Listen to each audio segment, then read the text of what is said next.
Means I've only seen the Devil Girl.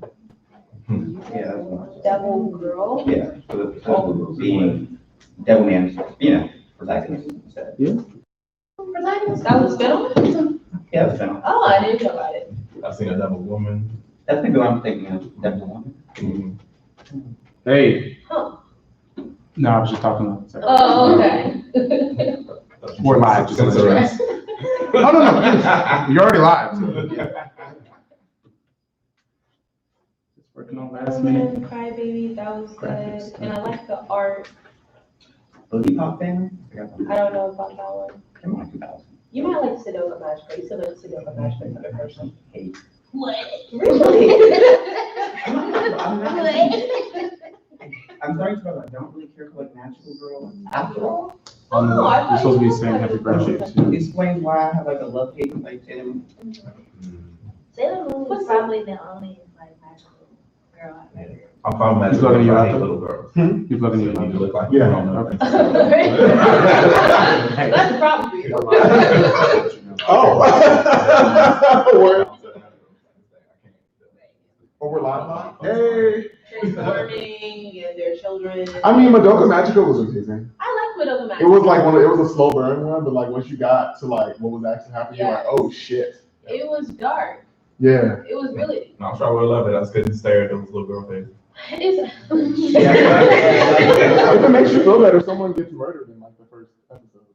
Everybody gets Every episode, yeah. I think only like a handful of people actually survive. Yeah. Yeah, it's very true. Hamina was, when I found out she kept the clock every time. It's just like it kept ending the same way. Yeah. Oh, I think the only thing I didn't like about Madoka Magica is that like when you transform and use magic, you think like, magic spells and just like magic guns. Yeah. And I was like, well, Mama was the one who had a gun, because Mama Hamina had a gun. Yeah. the one that had Like like magic a bunch weapons of though. I mean, but when they twirled, it was kind of dope.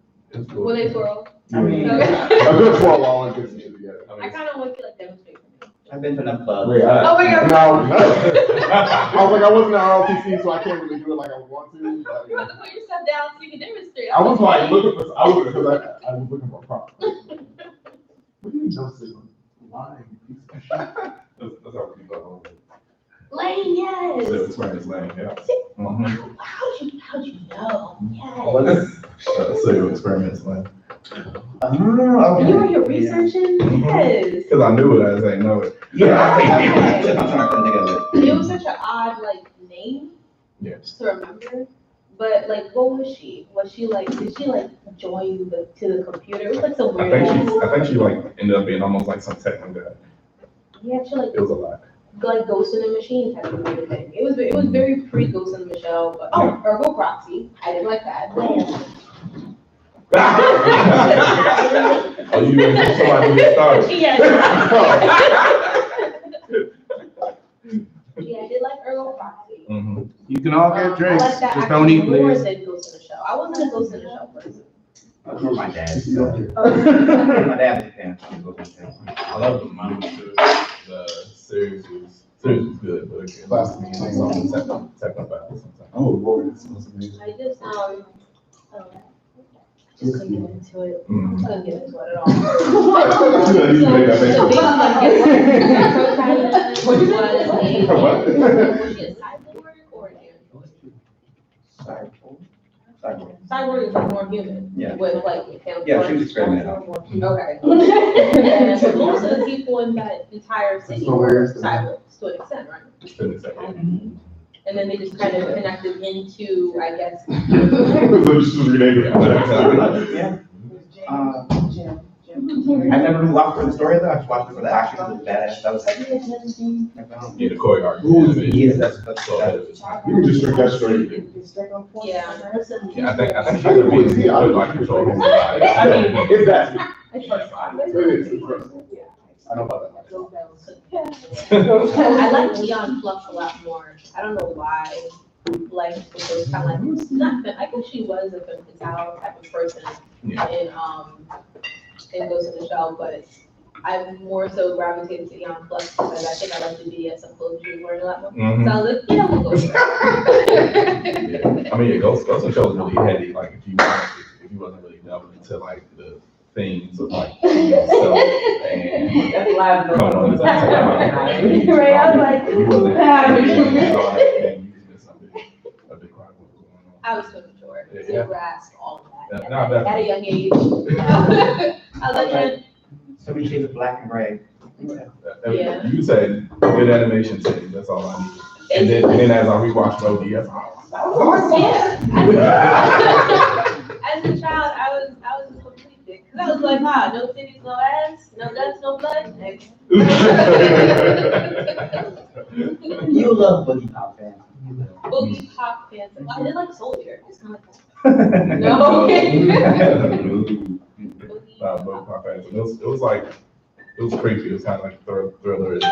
Creeper, It's good. That reminds me, That's that's how you know. Oh, right. Yeah, That was a great one. it was when I started, but I never finished. So, Paranoid Agent, was that more psychological? Because was the kid even real? But he wasn't real, was he? I wasn't sure. I thought it was like. I mean, that was the whole thing. You weren't sure. Yeah, that was one of the points. I wasn't sure. But it's like when you got your ass beat, you became a better person. Some people. That is, if they survived. She was killing niggas. Why do I look for that?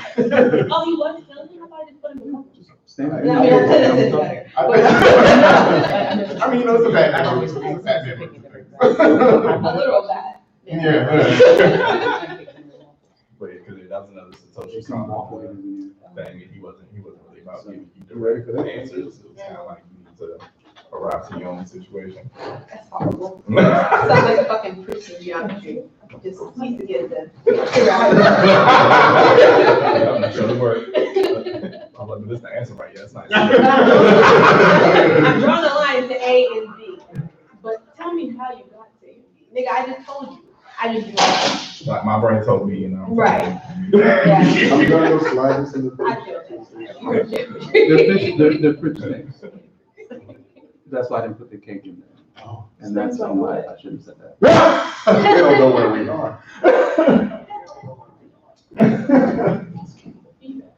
We'll get some real alcohol.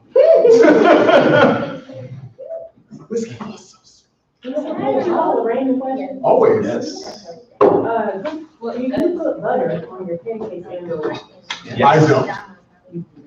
No. Oh, yeah, you know. But no, in general, I don't. I never liked melted butter on top of like my pancakes. Or even when I go to Waffle House, I never like melted butter on it. I don't know what it is about melted butter on like bread. Is it me? No, but unless it's like already melted, like I get if it's like melted into it.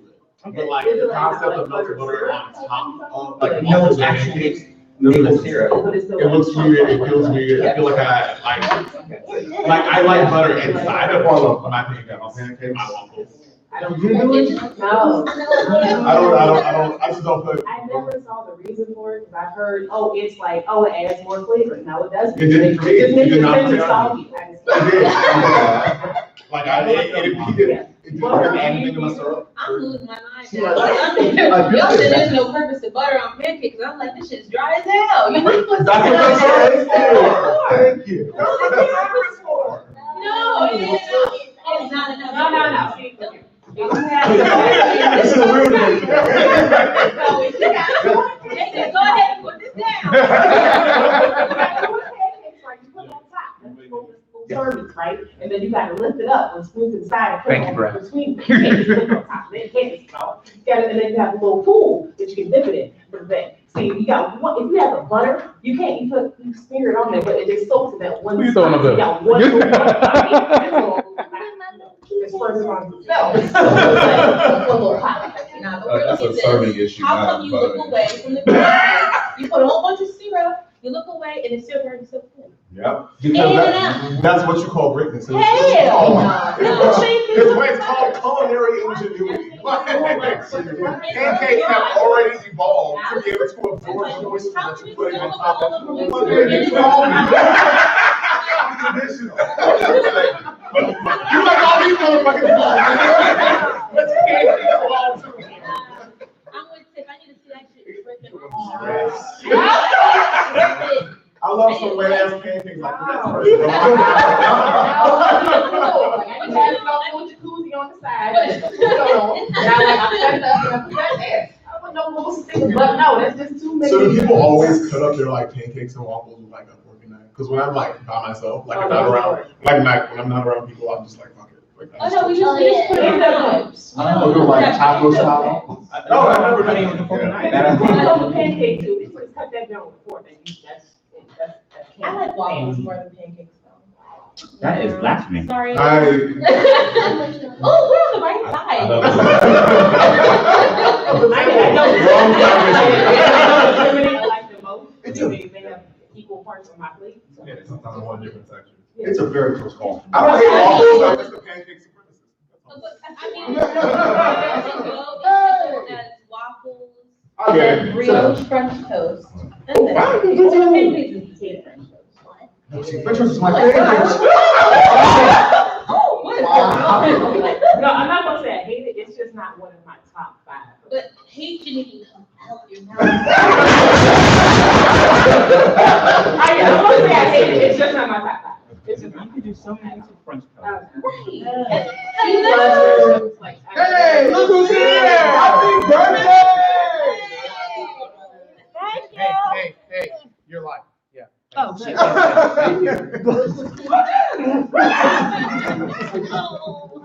Yeah. Where's the vegetables? I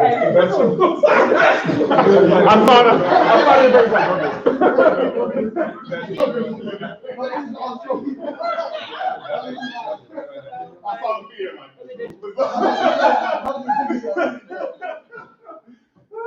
Was that a serious question? I got triggered like my mom said that.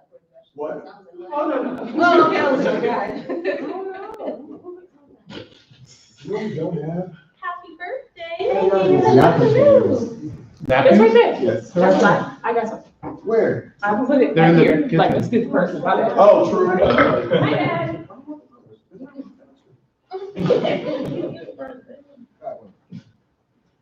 Look at the internet's joining us and shit.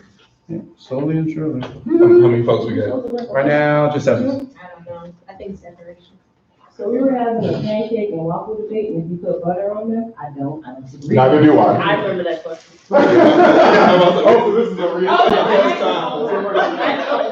obviously, this is the cool people's table over here, since we believe that you need to have butter. Believe and is a strong syrup. word. Kind of Number 2 is conversation. of butter and syrup.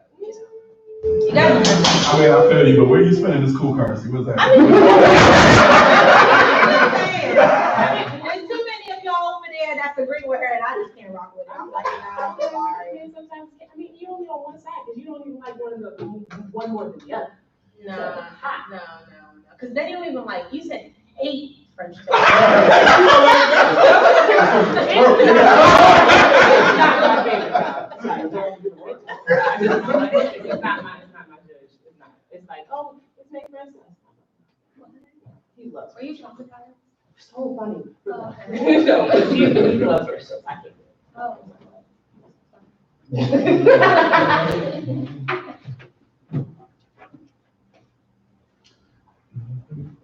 Yeah, stop talking, just put a bump into the table. I mean, well, I walk up to the baby, like, all right, put it. I first of all didn't say anything. All right. Should we talk about anything? You said mask, right? Can you dim it? Because we don't have a thermometer.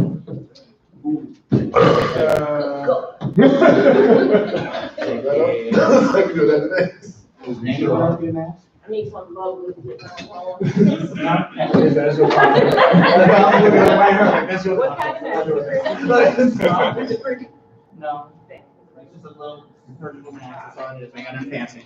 God, you want it pretty, you don't like butter on your pancakes. It's It's gone. That's what I'm trying to figure out. I'm sorry, this nose guard. I hate it. Sorry. Well, catch all the stuff when you see you. I said, you know what's going on? You told me The nose will be a woman. I'll be right back as well. Excuse me. No, it's one because you didn't. Wow. Yeah, I'm here out there on the It's warm, because I'm a warm body and it's niggas in the front. And everybody keep talking when they holler at us. No, I didn't see what's going on. It's in that little Yeah, the skull on it. It's on the shit? Yeah. Thanks. Happy birthday. Yeah, ain't nobody dropping her. I'm a great hair. I was That's why I took the lid. See, with the big 3L right here. Welcome.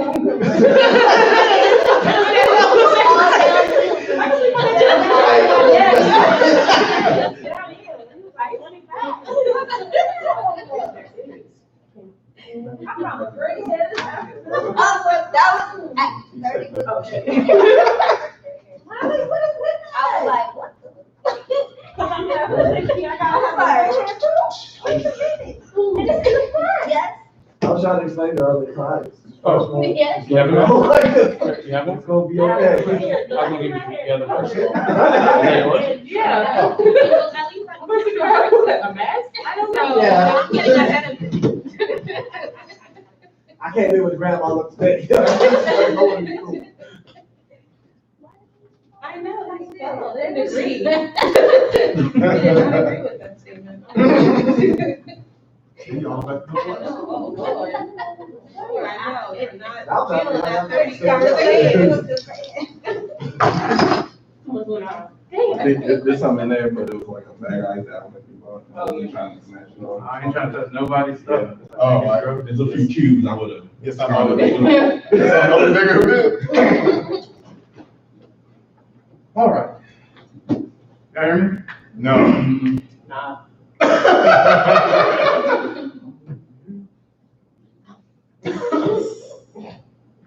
Private placement?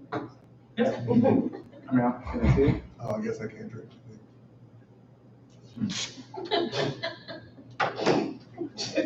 Somebody was saying, do we have stars?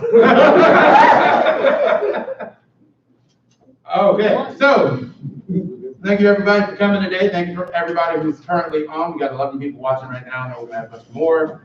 But this is the Blerd Spectrum Podcast Live Edition, Digimon versus Pokemon. As you can see by the table, we already know who's going to win. Wow! But I will say, as your moderator, Suki the Shogun, I'm going to introduce our panelist today. Actually, one of our panelists doesn't have a nickname, so we'll see what happens by the time I get to her. So starting from the right, or my right, your left, we have Shampoo Bracelets. What up? We have Sayone, rocking the Granny Smith today. Yes. We have Ms. Skittles. We have the Black McCoy. We have the Doctor. Good. We have Joe, TSG.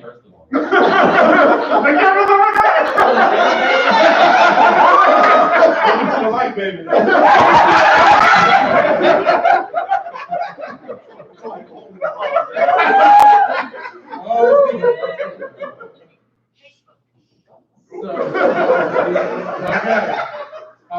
Put your phone for silent if you're not disturbed. For the God, I'm not sure what you just walked into personally. We're just gonna keep flowing. So, as I said, Joe, TSG. We have Kaze, and introducing for the first time, we have. I'm Grace. Saving grace. No. I think I am Grace is fine. I am Grace. Or that bitch. I got you. I'm not very very glad. again. That bitch? I'll take it. I know you will. Legs. I'm legs. Your legs? Okay. Come on, legs. And Lady Legacy.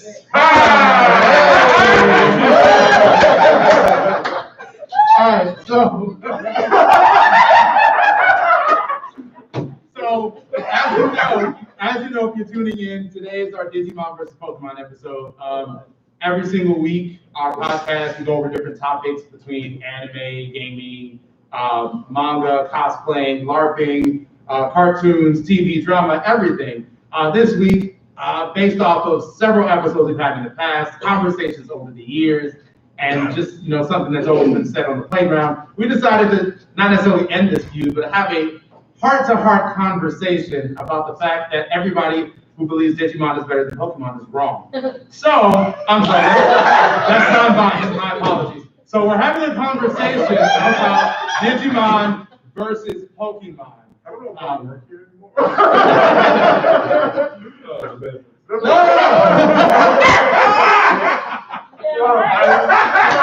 I'm experiencing a lot of violence in other corporate environments.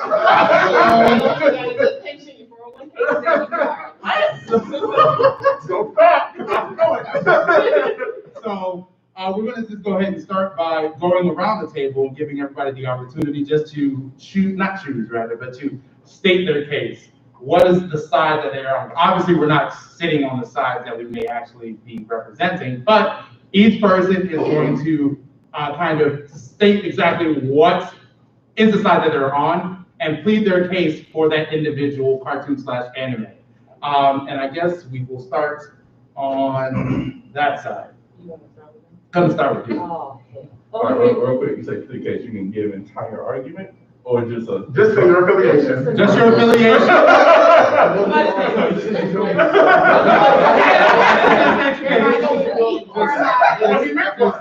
Just rep your hood and say how you got to your hood. You don't have to plead your case just yet. Okay, well, I'm for the Pokemon game because that's just where, tradition is. You feel me? You got to go from where home is. That's the primary, where life began from it. So, yeah. Because personally, Digimon is Pokemon's son, but you know why I guess. There's a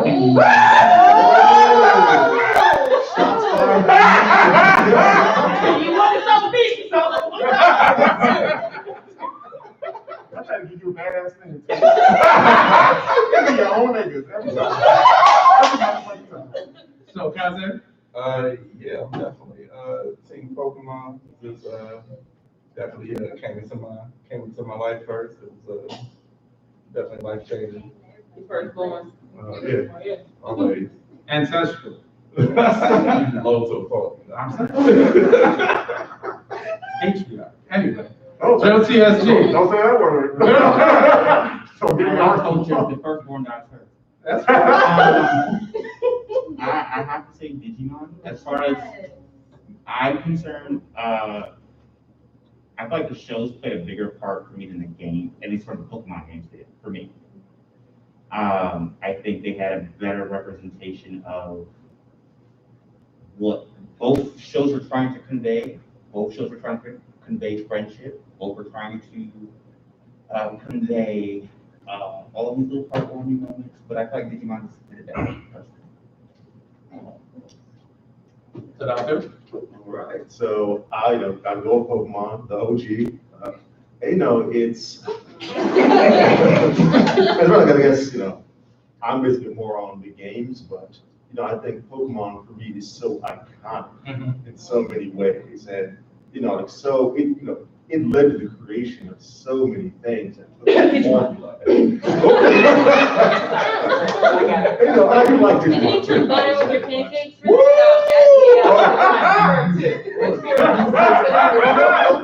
We just resolved that conflict. That might get thrown through some abuse.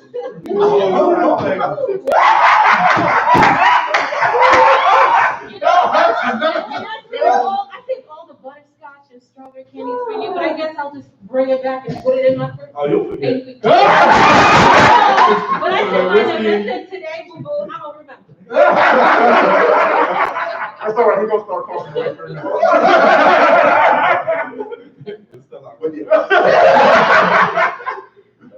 But yeah, that'd be fun. The black boy. Rep your hood and how you got there. I'm trying to recover from all of this violence that I've been experiencing. No problem. I am, if you have not noticed thus far, Team Digimon. and I always have been, always will be. That is not to say that I don't have my favorite Pokemon. Most of the purple you see in this room right now is probably mine. And the weird part is they were given to me, which is the sad one. But no, Digimon has always been the show for me that has had far more nuance, far more creativity, has done the concept of friendship and tackled much more metaphysical as well as ethical and moral issues far more intricately than Pokemon ever could, in my personal opinion. So, yes, that is why Digimon has always been what it was for me.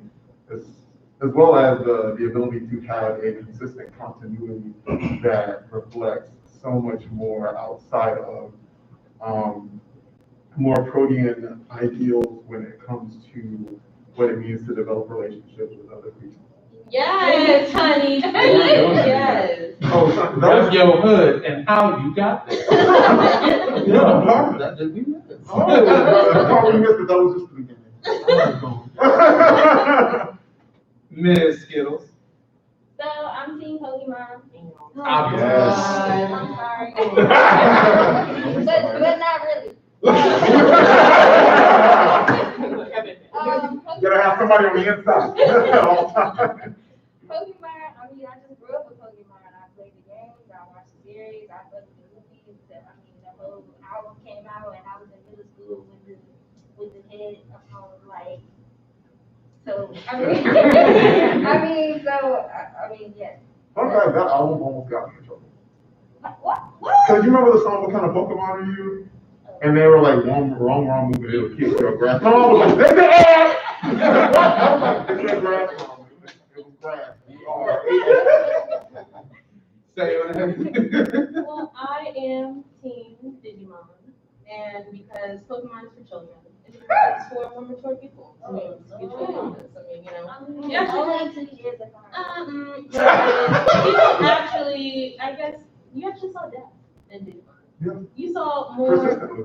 Exactly, and Pokemon was just so childish, and the character design was trash, and you had Digimon, which had these beautiful character designs and evolutions, and. That's not even yours. And then why don't you know that this is a dead Pokemon?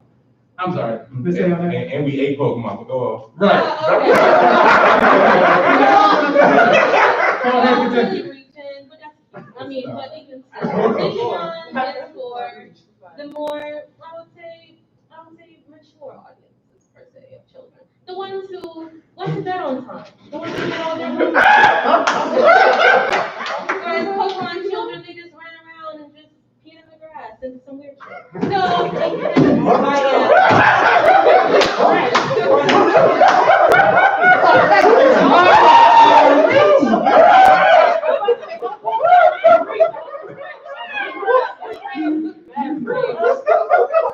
I mean, it's tall grass, sometimes it's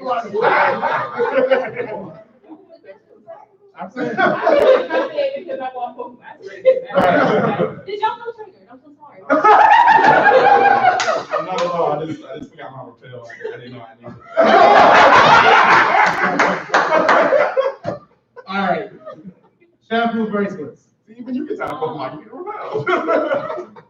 So, that choice for me, I had to go back a little bit. I remember Pokemon, and then Digimon was kind of faded from my memory just a smidge. So I went back to watch it. Let's just say I fell asleep within 10 minutes. That intro was horrible. Get me through it. And every time I tried to watch it, because I tried 3 times, I fell asleep. You have to give it a try.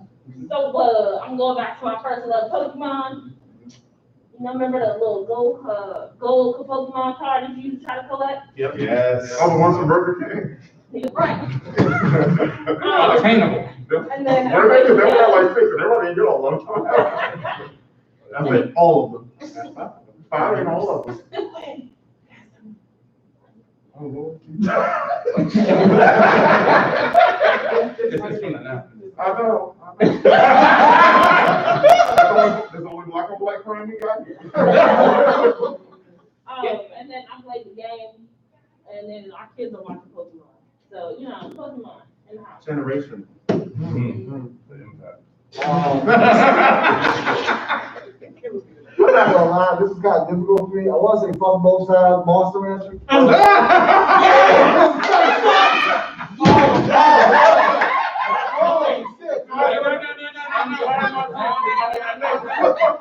You gotta wait when it comes back around. I got you. We'll do that for our Monster Rangers Gold Masters episode. I was about to come here and say Pokemon 2 Days Sunday and fuck Digimon as well. I'm like coming Monster Rancher, Dragon Warrior, and a whole bunch. Yeah, I was about to go back. So, but now if I have to choose, I'm most likely gonna go with Digimon just because of how they get. Like for one, the reason why I have an issue with Pokemon, well, I'll get back to that. Digimon, for a lot of reasons, Black McCoy said for, in terms of like how they portray death and friendship. But there was a couple other things, just issues I have with Pokemon and how they separate depending on what medium you're going through. So yeah, I'm gonna go with Digimon. So, I didn't get to say mine. I think we already know. I literally didn't say anything. Oh. That was the most non-partisan response. I literally could change your mind right now. You'd be like, you'd basically stuck. I won't. Because my choice and the team that I am on is obviously the Trump administration. Wait a minute, so you're talking about the Trump administration that's in bed with Russia, who can see the internet, what they would have Oh, all right. Anyway, so like I was saying, my side are the pocket monsters, the Pokemon, the generational nostalgia of Pokemon. Like, I don't believe anybody in this chat who's watching, the people at this table, can actually say, now, the theme songs of Pokemon are not iconic. Go ahead. Other than the first theme song, how many theme songs from Digimon do you actually remember? They only need one. I'm sorry, I didn't ask you to respond.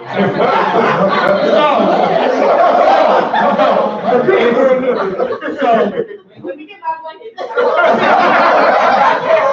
So, Pokemon in and of itself, even if you didn't watch it past the first season, even if you didn't care about Ash, even if you were mad about how Brock wasn't really black when you eventually found out, today o'clock, out of everything, wait, he wasn't black?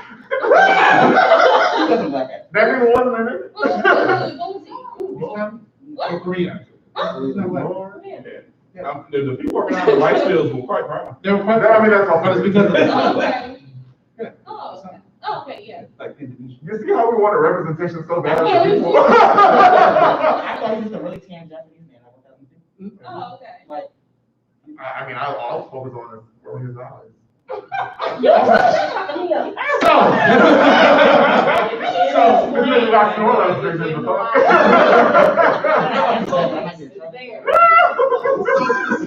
So specifically, Pokemon, mainly because, like I said, it came first, is what I grew up on. Although I did watch Digimon most of the seasons outside of just the most recent one. I've seen all the other ones and the movies. So it's not like I'm saying this out of an unbiased, or I'm saying this with a biased opinion, more so I've watched both. And fundamentally, Pokemon has taught more like goals. What? Oh, sorry. What? No. It's a Pokemon I had. Right. I'm just letting you know. As I said before, most people, the reason why they hate Pokemon, or the reason why they don't blend with or dwell with Pokemon, is because of Ash. But there's so many other things going on in the show. I'm glad there are more perspectives around the table than what we talked about.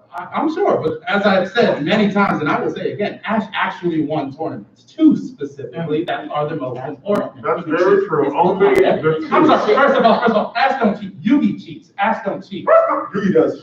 Thank you. And all the time. So what we're not going to do is come from there. I tell him on the episode, it's not about him. Fine. When I come for him, we come for you. Right.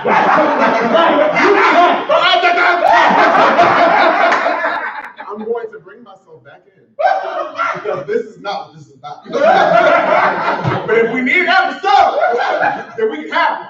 Let's be real. Y'all gonna spill over to other topics throughout this conversation. But we're trying to stay focused and not That's you. trying. I'm gonna pray this. It's important. So, All right. now that we know where everybody lies, or at least what side that they specifically are on, let's go a little bit more, let's get a little deeper into it. What are the constructs? What are the reasons? What are the base principles behind why Pokemon or why Digimon is better than the other? And we're gonna base it off of categories. We're gonna start by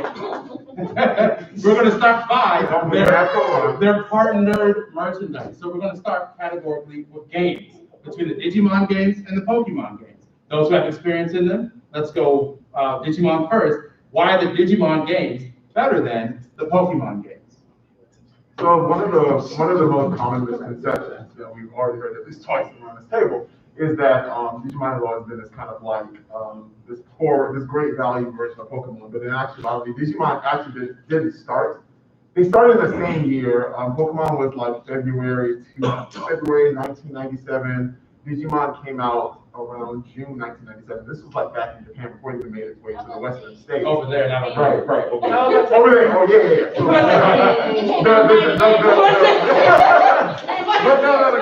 But the primary difference between Pokemon and Digimon is that Pokemon just got to the West. That's a weird thing. Yeah, it is. Once they got to the US before Digimon did. But Digimon was more of a transformation from the Tamagotchi model. So Tamagotchi was actually the original thing for that Digimon based itself off of. But I think their market was trying to appeal more to like little boys and stuff like that. So they were creating like these digital pets you could take around with you and battle other people with. Yeah. Instead of the regular Tamagotchi model, you just have this thing that you're taking care of, and then eventually forget about like a Neopet. So Right, I knew she was gonna say. And where is it now?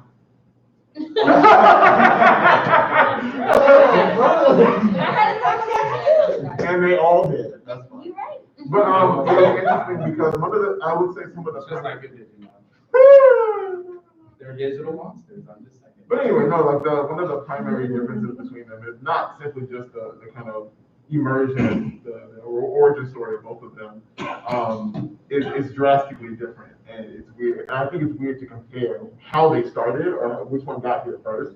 And the fact that Pokemon got here first was really like the main strength that they had, because once Pokemon got to the US, then it really had the opportunity to bloom and blossom. Like Digimon got here 2 years later.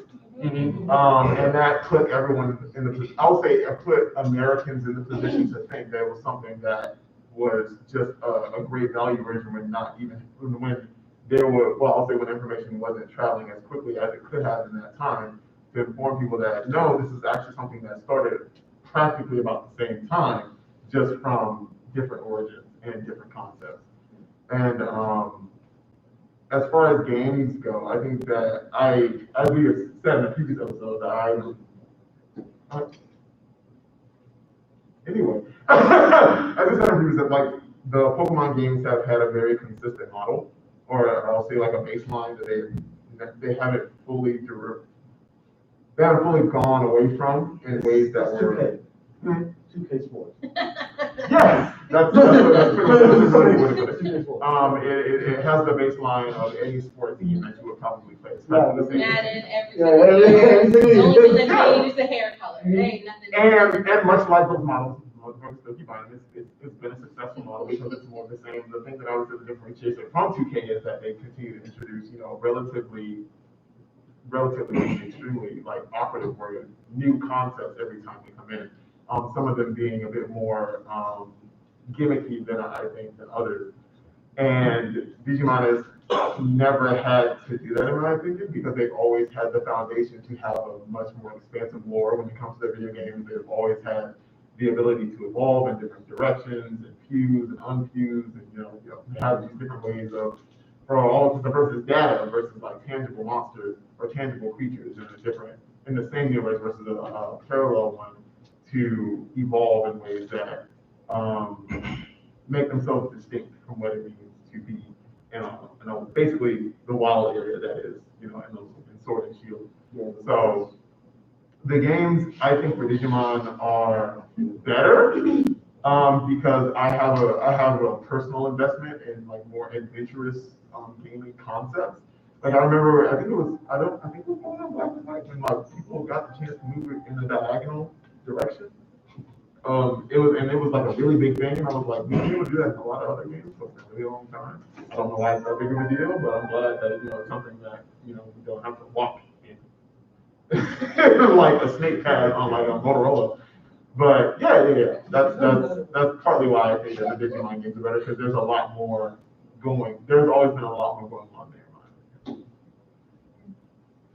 Anybody else with the Digimon game? So I'm gonna veer off because I didn't get a chance to experience any Digimon games, only because I don't think it was marketed well in America for me to know. So I was completely ignorant that there were any Digimon games. Fair enough. So yeah.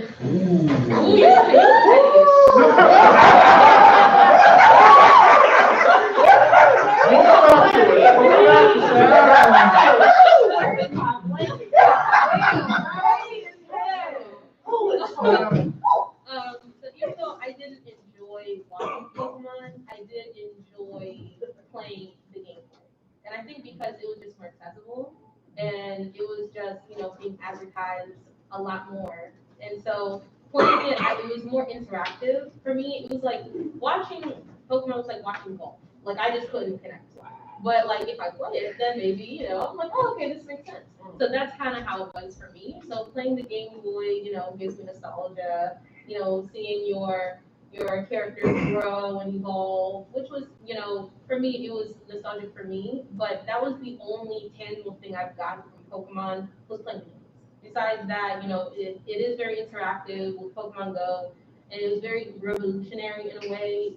I don't really know of many games where you can actually just walk around in your everyday life and just like catch it. You know what I'm saying? That's very different. But I would say I would have to go with Pokemon only because of my ignorance for Digimon games. You, of course, have the expertise on it, but I'll have to give Pokemon for that, for games. The interesting part about Digimon games is that there were a shit ton of them. But there were more gaming systems in Japan than there were here. Like we basically have the big three. We have Nintendo, we have Sony, and we have Microsoft, and whatever that thing's supposed to be. And then, but there are a number of other like gaming consoles and handhelds in Japan that we just didn't have access to because, like you said, they weren't marketed in the same way they weren't marketed as well. And a lot of the Digimon games, some of which tie into the actual series, the actual anime, weren't here. And so we didn't have access to those games because there weren't any ports for them made for like any of the other consoles. So would you say Digimon did better in Japan? I think so, yes. I think that's because it was like anime race, so to speak. Because like you said, Pokemon just came here first. Oh yeah, a lot of them, yeah. Yeah, so Digimon was here first, if we probably wouldn't be having a different discussion, only because we usually gravitate to anime that is revolutionary, like basically but that's okay. That's probably on a logical, unbiased sense, as in, we watch cartoons, American cartoons, and we see something very different. You see anime. If you can all remember your first anime experience, it was something life-changing. So if you had Digimon here first, it probably would have been different because it's something that's completely different from what y'all can side me all y'all want, but I'm just saying. but I want to be like, you're not wrong, because the way a lot of people attract themselves to Dragon Ball and Dragon Ball Z, like that wasn't the first anime to reach to reach America. Like there were other, there were other anime that did that. They weren't in the same genre, and so I guess they didn't hit as hard or they didn't get whatever. But that's not the conversation about overall. But what got to America first is a strong part of the success of the actual franchise. Can I say something? Shade coming. I can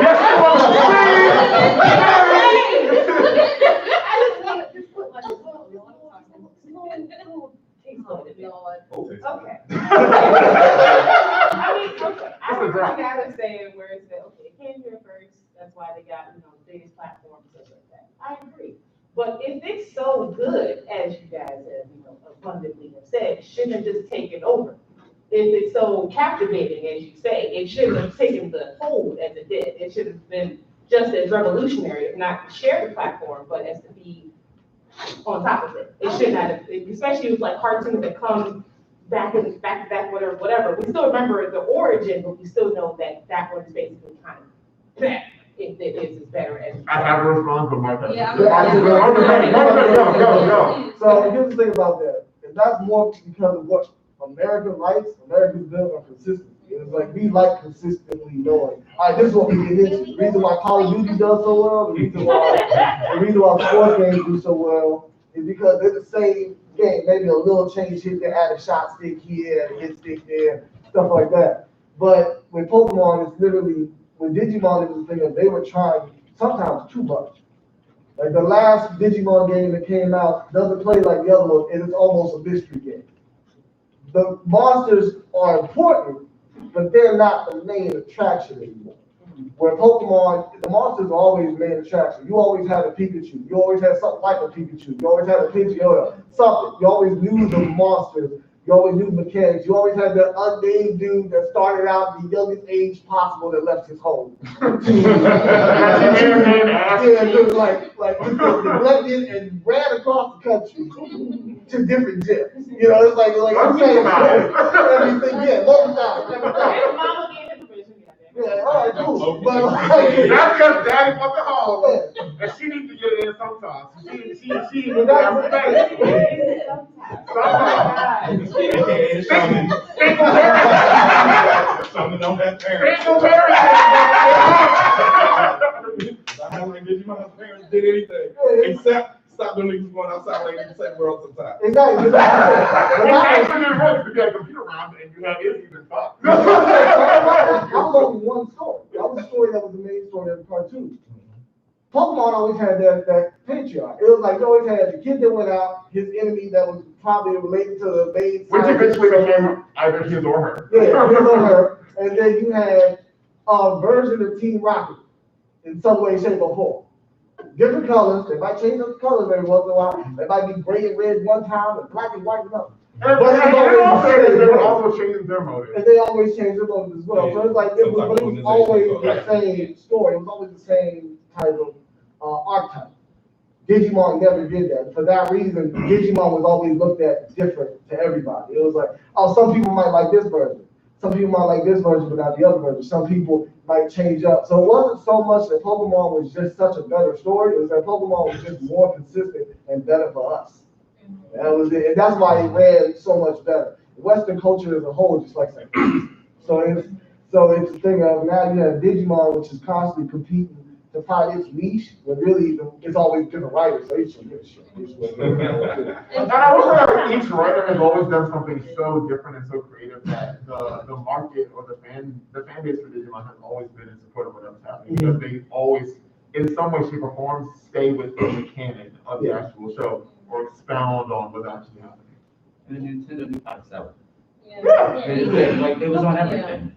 Pokemon knew how to market. I mean, Pokemon was the master of marketing. And one thing I'm gonna touch on is that why they started like around the same time, because of a lot of what people saying, it's like, oh, it came over and like in America, it's like Pokemon did better in Japan too. And because Pokemon did better in Japan, and mainly because their core product was a very well made. There were two different devices. Like one was just a companion device. Yeah. One was like a full game, and one was a fully realized game. And Pokemon built off that. Like almost as soon as a Pokemon game came over here, you had like a 3D experience because you had the show, you had the game in your hand, and you also had the cards. Yeah. So anywhere you could like interact or look at something, Pokemon was there to interact with you. Where Digimon was completely different. Like Tamagotchi came over here, and then Digimon, the Tamagotchi follow came over here, but people already tired of Tamagotchis, and Digimon didn't really pull off. But then they popped off the shelf and was like, oh, okay. Yeah. And it's funny because I've had Tamagotchis, but I didn't even know it was a derivative of Pokemon. That just tells you the marketing genius of Pokemon. Yeah. I don't fuck with Pokemon like that, but they do know how to sell. Yeah, Pokemon was prepared to come over to be a franchise. Where Digimon was literally like project to project, it just worked. Oh shit, they liked it. Okay, Let's try this. But I was like, Honestly, the one thing that's been most yeah. consistent between most of the like early Digimon games, not from like the point of it coming from the Tamagotchi and moving to, I want to say maybe Digimon World 2 or 3, where it's like they.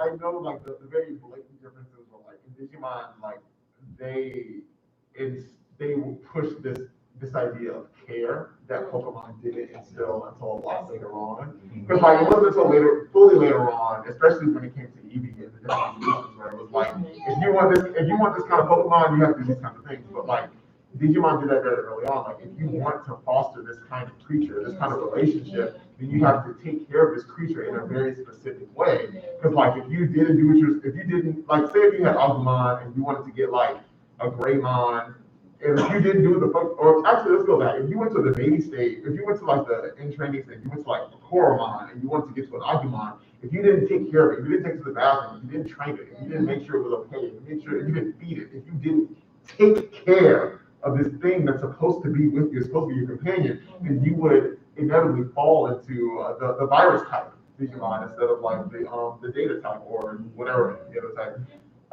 What would that? Yeah, or it would die. Like, and I think that's a great example. Like Digimon, in my personal opinion, had far higher stakes, not just in relationship to relationship, but like in the overall universe and in the overarching stories. There was so much more going on. There was so much more at stake every single time, every single step along the way than you would have with Pokemon. You know what I will say about the games, and I'm glad you brought that up because I do think Digimon was doing things earlier on that it would have made sense for Pokemon to implement much earlier. They wouldn't have had this system. They had like a half-assed version in Gen 2, but they didn't get anything really approximating taking care of something until like X and Y with Sylveon and all that. You had to do the Pokemon and whatnot. And then part of that was Pokemon really was different iterations of the same formula, where they kept like, tweaking things here and, adding new Pokemon too, but it was a lot of the same kind of, all right, we're going to refine this formula and change this, but it's the same overall structure. And while that gets stale after a while, one reason why I think, for me, Pokemon ended up with better games is that they refined a lot of things that didn't work well. So like things with how stats were designed in Gen 1 was just fucked up. Like, I mean, the way some of the types worked didn't make sense, and they did refine a lot of that. They added breeding after a certain point, Then they started, getting into, something closer to open world in Sun and Moons when they started having more free range movement. And then the Wilds and Sword and Shield. So even though there's a lot that I would criticize on Pokemon games, they really did improve on the product in a lot of ways over time. And I feel like with Digimon, even though I did enjoy the games a lot, and I've had more than a few Digimon games, like there were always some things that just felt like these are glaring things they should probably work on, and they haven't. One of them being like the grindiness. Yep. Digimon games are grindy as fuck. Really grindy. Yep. And I enjoy a certain level of grindiness, but God, like it just feels like Grindy how? So trees. What? Jesus Christ, the trees. Oh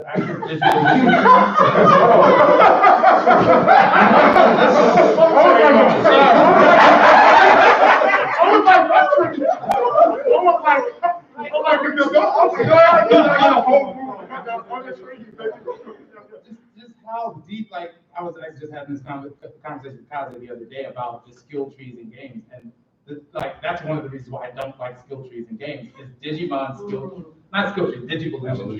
evolution trees, thank you, are so ridiculous, because you have, like, we were just talking about the fact that the reason why people don't know, how beautiful a Digimon can evolve into is because you have somebody who comes from something that looks like Mew, turned into something that looks like a Dragonite, and then turned into a toaster after that. So you're like,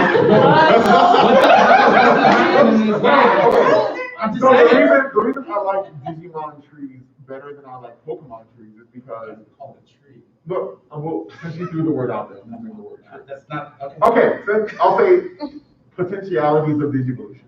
Evolution, excuse me.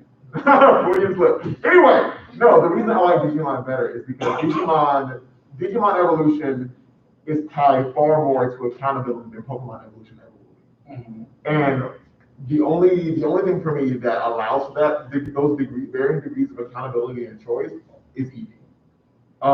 Because Eevee has so many different evolutions at this point. To the extent that we're actually waiting for the rest of the other types. We are. But like the thing about that, like I was saying before, the thing about Digimon Evolution is that it was extremely dependent on your relationship with your Digimon and how you treated it and how you took care of it. 30 minutes. Not even just for 30 minutes. Anyway. But it's strictly because the game, because that's what we started. But when it came to the game, even in Digimon Cyber Sleuth, I know you played, one of my favorite games. I didn't play the second one because it was the same one. But different story, same game. Because when like how you raised that Digimon, how you battled it, how you invested in it, determined where it was going to go. Yeah. And to my very limited knowledge of what it is like actually, more so the malleability of data itself, or technology or AI, it is extremely dependent on the programmer. It is extremely dependent on the person who is working with it or creating it. Yes. Like I was watching a documentary the other day that was saying that it was the social dilemma. Yeah, the social dilemma. There was one woman who said that algorithms are not objective, and that's a concept that I think is immediately relatable to Digimon, because like Digimon are data, and while to an extent they have their own consciousness, they have their own feelings, they have their own thoughts. When they digivolve, akin to when Tai was fighting Etamon with Greymon, Greymon didn't evolve into the metal Greymon that we know to be consistent with the person that Tai is. When Tai was angry and upset as fuck, became Skull Greymon. Right.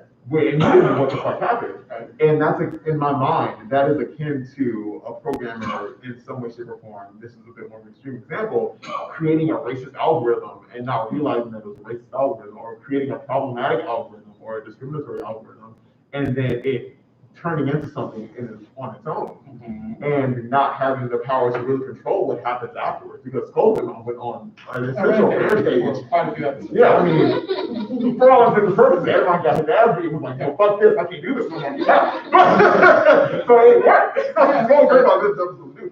But in my opinion, Digimon has that degree of accountability. Like if your Digimon evolves into something that is vicious, even in season 3 of Digimon Tamers, when Takato, when Guilmon was that Metal Guil,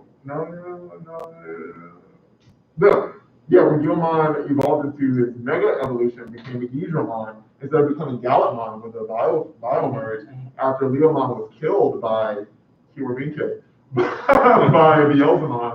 Beelzemon, his rage turned him into this ferocious creature. And that degree of influence, at least in my opinion, has never had the same prolific ramifications or implications that Pokemon has tried to have when it came to a lot of their storylines. And even if they have had them, it hasn't been consistent enough to know that what it means to be a quote-unquote Digimon tamer versus being a Pokemon trainer, they mean two completely different things. They mean radically different things. And it will always imply a different level of responsibility and self-concern and mutual concern for their quote-unquote partners, or or whatever, in what it means to develop or grow or evolve as not simply their positions as tamers or trainers, but as people. And their relationships have to change along the way. So how would you compare or contrast that to certain Pokemon's abilities to evolve with their trainers based off of happiness, time of day, how close they are, how far apart they are, the strength of certain abilities like frustration, or was it return when they're happy or friendly with their trainer? I'm not gonna say it's the same by no means, because it's based off of a different concept, but how would you compare and contrast that? Anybody? Because I feel like using that particular point that Greymon was able to evolve into Skull Greymon, when Ty was angry or when Ty was specifically not being the most courage field or just pissed off. Isn't that the same as when certain Pokemon, not the same, but isn't that close to or related to when certain Pokemon trainers specifically have certain angers or, okay, let me say it this way. So when you're talking about the relations or the differences between Pokemon trainers and Digimon trainers, you specifically are saying that certain Digimon trainers are friends. Even people in the chat are saying that Digimon Pokemon. I love you so much. I'm sorry, Brandon's called me all.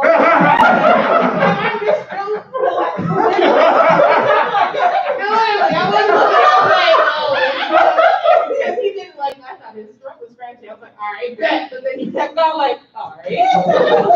Oh, all right. I'm like, running on the nose. Like, yeah, then we did the crunch. I'm like, I tried not to look at. Yeah, you just gotta. We're the only ones who are like, right here. I was like, let's see. Like, looking at Ron. I'm like, oh, all right. I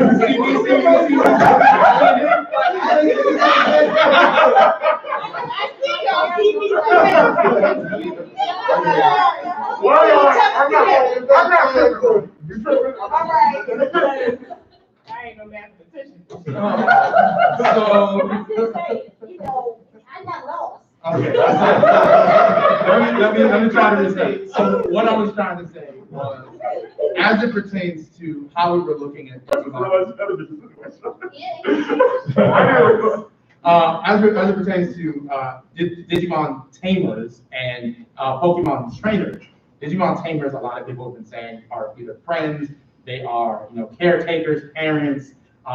They treat their Digimon, with a different type of respect than the Pokemon trainers do, as Pokemon trainers are slave owners, as some people have said.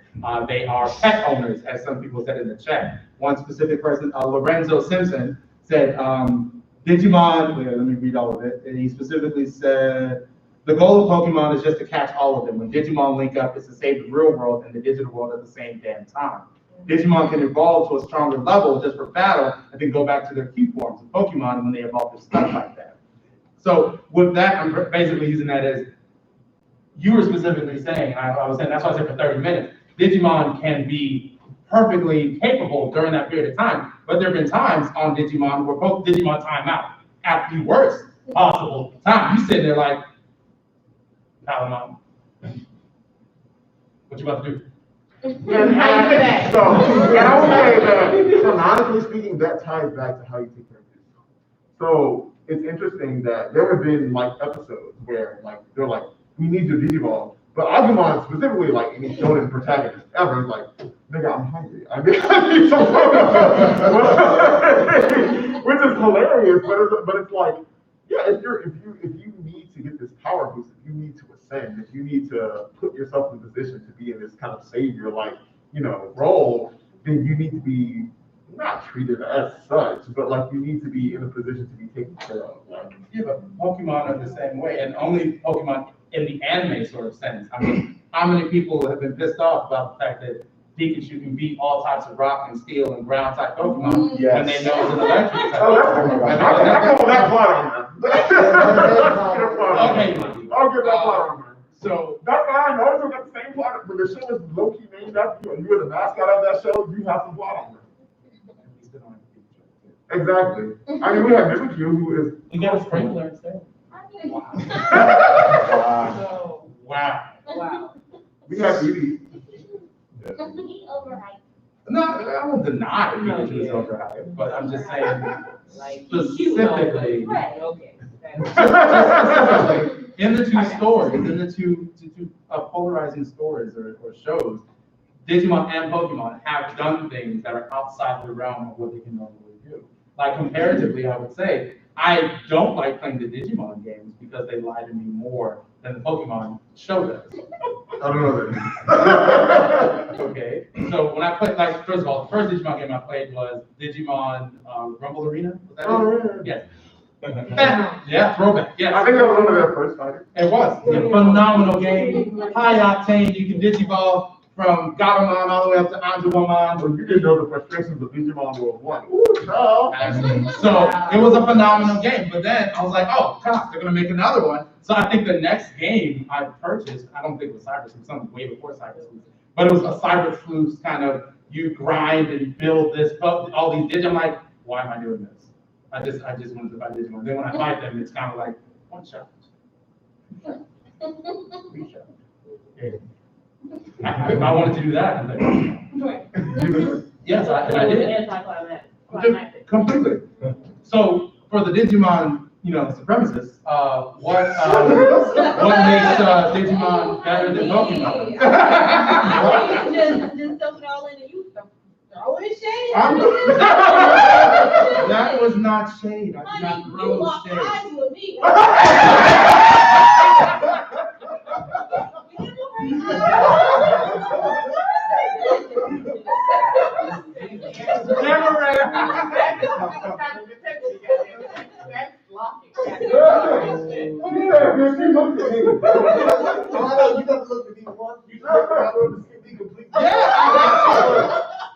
No problem. No problem. Because I played a decent amount of all the, well, no, Digimon released an ass load of games. And it's not even like most of them were left overseas. They released a lot of them here to no fanfare.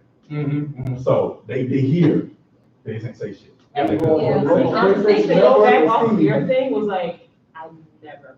Cause I remember that you played it and I was like, damn, they have one? That's right. That's cute. I'm like, cool. But it's like, I didn't know, like, to go, definitely off of your, it was like, their marketing for Pokemon is like astronomical. Like, damn, you can't go anywhere without even seeing like Pikachu and somebody go back. Pikachu won a KFC commercial. Yeah.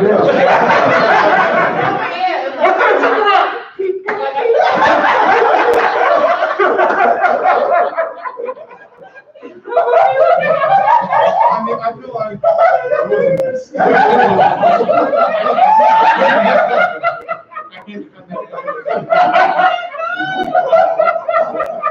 Well, we talked about that in one of our previous episodes. We were talking about why, Pokemon got, not to why Pokemon got so much more attention to Digimon. It was more so as all most American companies, they focus group it. What made the most sense when they brought it over here? What were they going to market? What could they drive home? It was a big deal, but No, it just an outright question. Like, do you think because of how they were drawn is how they got the marketing of like the popularity because Pokemon was a little cuter than Digimon? Oh, 100%. Yeah, it's like Pikachu. I think that's a factor. No, it is a strong factor. I think it's And I don't think that one of them. Like, they're kind of like, I don't want to say clunky, they're not, but it's like they're not as. No, they're not. No. Digimon are more monsters than Pokemon. They really are, because they're not like, because you would consider them most. Pokemon. Pokemon are animals, and they treat them as animals in the show, in the game, and everything Going like back that. to what you're saying, it is very much a part of how it is drawn. I mean, look at Disney. Look how Disney markets itself. And also the different Disney movies, they all have that similar aesthetic. To the point where they only got recognized as a Disney Yeah, star. you can, but you can look at Disney and you can look at Pixar, you can look at DreamWorks. You can tell by how they're drawn for the audience. DreamWorks and Pixar are for more, I would say, mature audiences per se. Yeah. What I And, Different episode. We'll have you back. for Disney, you can do rated G. Everybody can go rated G. You can have your mom, dad, grandpa, everybody there. For Digimon, that starts to go to PG. That can kind of teeter on PG-13. So your marketing. I was like, no, they were killing Digimon, but some people did not. People did that. Yeah, people did that, but Yeah. your marketing already starts to It was their own reduce the fault. margin on who it can reach. So when it came to, it's not, I wouldn't say that Pokemon is the better story. I would say that they just really knew how to market very well. And so. And I that was- absolutely think the fact that they got here 2 years early gave them the time to be able to do Like, they kept them cute, they didn't try to like, They kept them cute. like, Yeah. pretty much like, they didn't try to like mature them, even though they Yes. do evolve. No, that's why Pikachu doesn't want to evolve. That's nothing with Pikachu's choices. It's everything to do with Charizard look cute as shit, like. I Ash had a thunderstorm, he was like, I'm good. And you know what happened? Pikachu put a glove on his tail and slapped that shit out. But you know what, that main point alludes to so many problematic relationships with Eevee and how many people evolve them without their consent. I want to disagree with that actually. I think it's a The reason I say that, and the reason, I mean, if you're basing it off the game, I ain't got nothing for you. But if you're basing it off the TV show, there are many episodes with Bulbasaur, with Pikachu's, with Eevees, where those Pokemon choose to go and, like, for example, Ash and Bulbasaur, just like Pikachu, I don't want to evolve.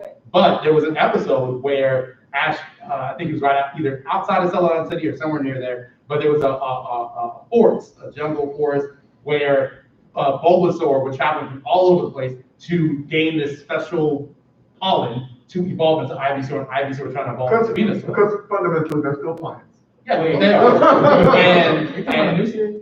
no, this is the first series, first season. Yeah, and when they were there, Bulbasaur, like, I think he had just gotten into a battle, got really tore up, he was in the Pokemon Center, and then when all this stuff was happening, Ash was like, oh my gosh, everybody's evolving. And he's looking at his Bulbasaur, and Bulbasaur is like struggling. You can see him like about to evolve and struggling to stop himself from doing so. Like he's hitting the B button over and over again to stop that shit from happening.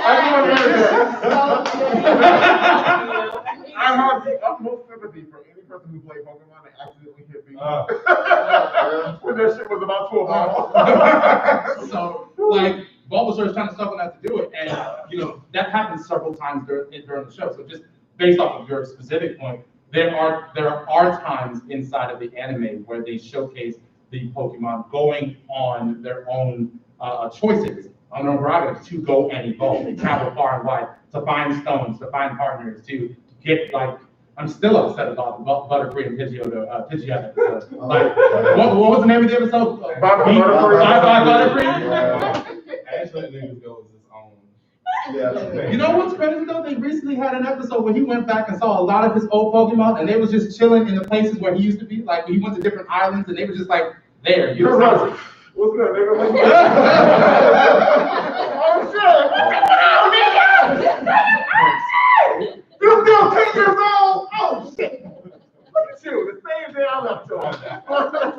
You know, that is one thing I think the anime does convey pretty well to a good certain degree, where it takes evolution somewhat serious. Yes. With like the Bulbasaur episode, with the whole thing around like, oh, they're evolving Magikarp prematurely in the Lake of Rage. Right. A huge issue, you know. So I mean, if you got a Pokemon like Gyarados, you got 2 million of motherfuckers out here. Not just evolution, just they delve pretty deep in just how you treat your Pokemon. Exactly. A Pokemon who wanted to be there was much more competent, and more importantly, this is a 2-man team. You're giving the instructions. If the Pokemon doesn't trust you, then they're either ignoring you, they're not listening as quickly. You know, it's not a proper team yet. So they well, Charmeleon. So they delve like. Oh no, they got a triple A.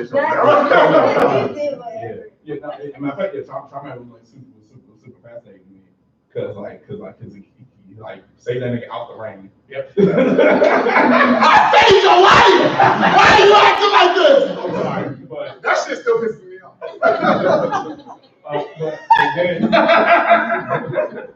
but then this nigga kept getting put in situations. He got too much experience. Yep. And then he evolved. So this nigga, he's a teenager now, feeling himself. Yeah. And he's like, why am I listening to this damn? Right. This 10-year-old. This nigga got too fast. And then we dropped him off. Goddamn man. He only had Charizard bigger than his bitch ass. He's just like, oh shit. I mean, he was barely bigger than realistically. All Charizard is bigger than Charizard. Did you know Charizard is actually only 5'7"? Yes. Well, that Charizard, not all the Charizards and Charizard. Now. Yeah, wild babies. That wild. But when you look on Mobidia and you're looking at Pokemon, they were basing it off Ash's Charizard, not the real Charizard. Wild Charizard. Wild Charizard Horses versus wild horses. Yeah, I think they're basing it off of the wild. They're basing it off of Ash's Charizard. I mean, we can talk about how the Pokédex entries are bullshit too. Yeah. I don't know, you know, wait a minute, for alligator being 7'7" makes sense to me. But no, I think that specifically, I think 5'7" is the average Charizard in WoW. Yeah. And then the Charizard, Charlie Valley. specifically. I remember that shit, cause that nigga got humbled. That place specifically was pretty much a training ground. Yeah. And so so smaller we the Charizard wouldn't survive there. So they were naturally like bigger and stronger. And it was, I think, Pokemon, one of their like more initial attempts to show regional variations. Mm-hmm. Like a Charizard on average in the wild will be like 5'7". Yeah. But in the Charizard Valley, they're big as fuck. Yeah. Like the Crystal Onyx. Right. Yeah. So many Pokemon he left that on. I'm Yeah. just saying. But They're probably extinct now because people would mine them for whatever. But then Charmeleon evolves and he becomes Charizard, and he's like immensely powerful, stronger than almost everyone he fights. Or going up to the Pokemon League, and literally the only fighting factor is, am I going to listen to you? Because you really ain't showing me anything that you worth the shit. Yep. But you know what the more interesting implication is? The fact that this was Gary's Charmander. Mm-hmm. Was it Gary? It was. Gary let that shit out in the rain. Because Gary was that green hair dude. Yeah. With the handkerchief. Was it? Because It was random. It was random. It was random? And he Okay. had a weird voice like this. Okay. I have no, because I actually, my, like, the way I remembered it, I thought it was Gary's being tied down, but it's not either way. No, it was Gary's, no, that was Gary. Because they call it like the yellow star. Yeah, the yellow star. Has the ED. Yeah. But the fact that this Pokemon, who was strong enough to go ahead and evolve to a point where you can't control it, was already strong as fuck. Mm-hmm. And someone else thought it was weaker and just left the shit out there. Yeah. It's just like the implications of that situation is interesting to me because now it's like you're not that great of a trainer. Yeah. And he came back and wanted to get it. No, it wanted to, it didn't work out, but it's hilarious. Oh, it looks like you're strong now. Well, come on back, Charmander. This is my Pokemon. Okay. That was the best impression I've ever heard. Exactly. You don't look at that shit. Yeah, actually, some of our watchers, viewers, are actually keep going back and forth inside. Well, not going back and forth. Actually, they're all on the same page. Lorenzo's actually kind of going in on Digimon in a good way, actually. He actually said Leomon is the South Park Kenny of Digimon.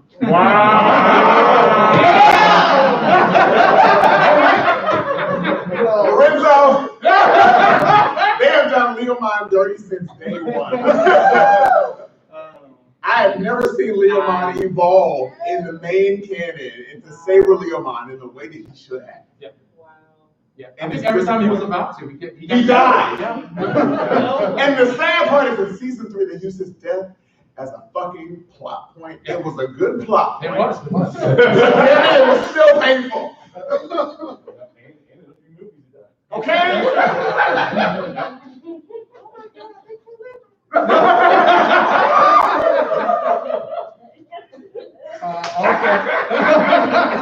Also, Bantulox, I believe I'm saying this correctly, agrees with Renee, saying, as I said before, Pokemon was definitely more marketable to the US, especially because it was more attractive to the target audience. A big part of that is the design. Pokemon had better games, but Digimon has a better show and better story overall. That's why Bantulox likes it better. Lorenzo actually said, I take a solid story with a wide range of complex characters over a good game any day. You can always pass a good story onto whoever you use next. Now, I've said many times to Joe TSG about the storylines that are continuously going on in Pokemon. Everyone says, it's just Ash failing over and over again, but it's everything going on outside of it. Now, you're specifically talking about Pokemon games being repetitive versus Digimon's plot in each and every season, then yeah, of course you're going to say Digimon's storyline is significantly better. But there are smaller storylines or smaller story points inside of Pokemon in each season. That, the most recent two, Yeah. but the last two seasons revisited a lot of those previous story points. And But it's plots. interesting because like, at the point at which Pokemon is now, as a show, that, for all intents and purposes, the target audience doesn't really give a shit about those representations. That's more so for like our generation. Oh, If you're between the ages of Yeah. like 8 and 10, if you're between like 6 and 10, you don't give a shit because you weren't 8. I mean, You don't if know. they like revisited that, then they could, have that same type of. They get those back. I mean, That's you a have staple that going strong career. for 20 years. Yeah. You get to go If you back. have that Right, career type. but I'm saying like, even if you then- have like that, if you have that capacity to do so, like, Yeah. the target audience doesn't really care about that. That's more like, those are more niche areas. Yeah. Or like the people who have that degree of longevity. Mhm. But like you said, like Pokemon has been more episodic than anything. And just like any American cartoon, like Steven Universe, like, Voltron, like any of those. Oh, no. So say your name. Go ahead. So I feel like Digimon is for our generation, per se.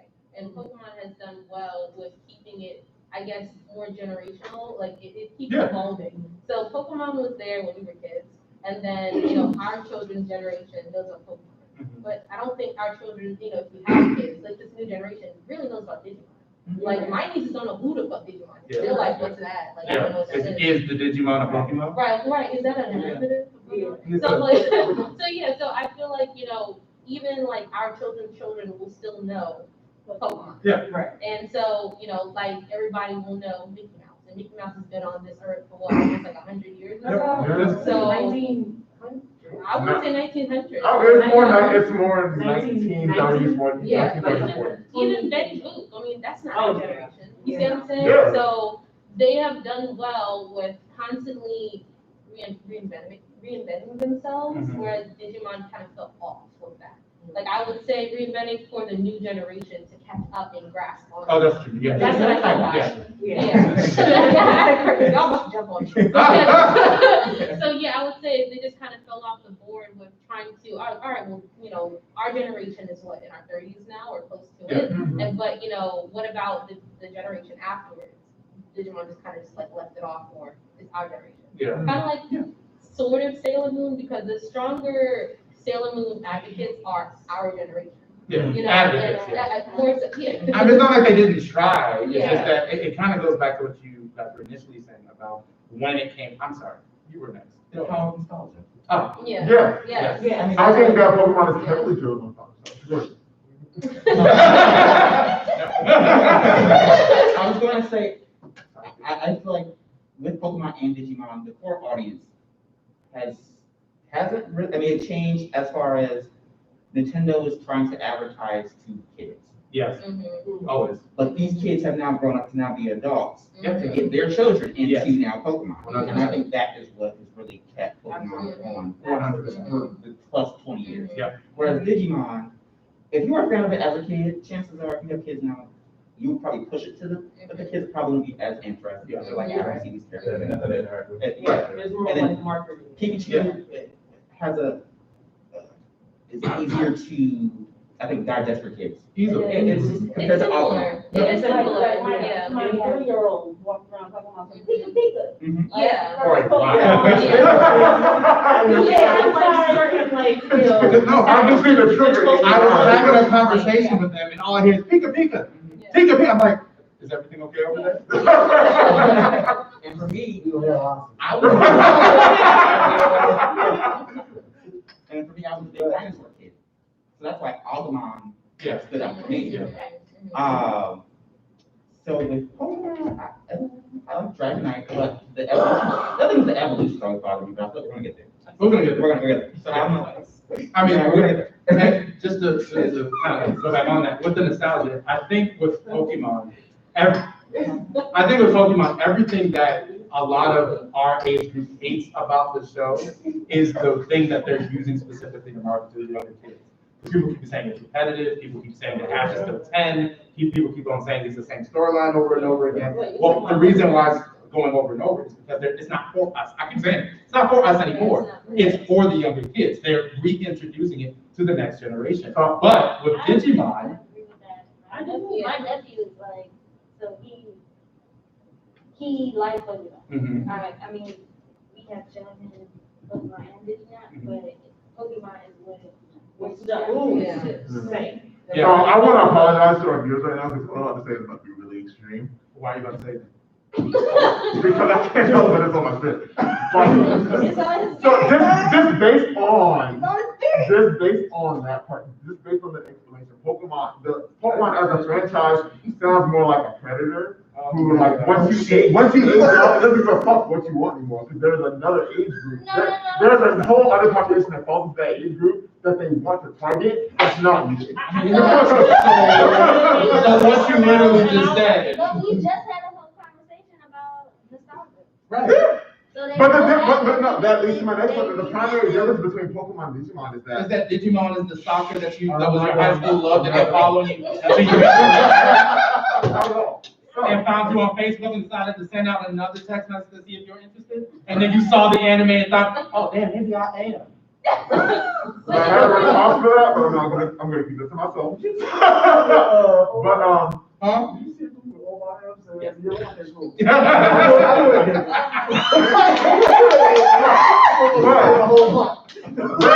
that was very specific. One of the more primary differences between Pokemon, as far as the anime is concerned, is that Digimon has an ending. Digimon always has some degree of an ending. Like when it comes to Pokemon, it just keeps going. It just keeps going. Ash moves you between the games and between the anime, and I'm completely transparent. I haven't read the manga, so I don't know exactly where it is right now. So like there is always just a transition to a different region, a different kind of concept, a different thing that you do. Right, basically.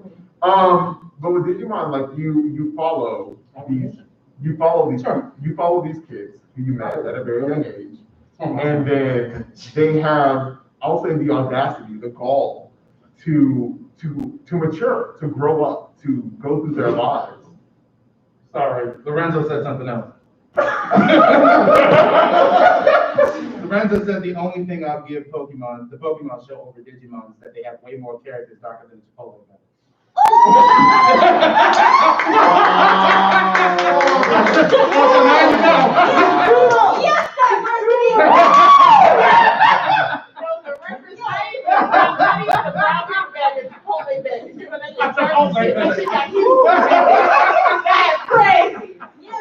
It's not wrong. It's not wrong. The question is how much it Definitely is true, but I mean, Pokemon has its fair share of dark shit that ain't right. So, like literally, like Jinx, like if we're gonna. Oh, that's where you go. That they did change it. Like between Jinx and Mr. Purple, they had to change the colors of those The characters. purple. Yeah, they did. Fuck it was. Oh, the backstory. I mean, no, Pokemon has, I mean, that's why Jinx isn't on the cartoon anymore, along with other But Pokemon. our generation, it was there. I'm not disagreeing with you, and they heard what we all said, and they removed it. Like Jinx literally hasn't been on it. They were like, they heard, that's racist! And they're like, all right, sorry. Wait, let me just get a different crayon. No, they haven't shown her at all. Wow. So this generation Doesn't even know what it is. That's why all the memes say Jinx is Nicki Minaj. They don't know who it is. They don't know who it is.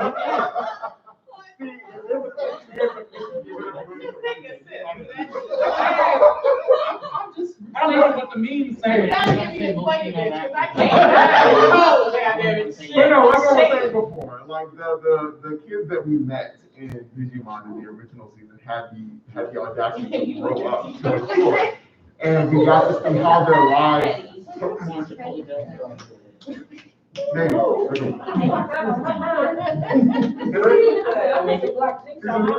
I literally did. I can remember.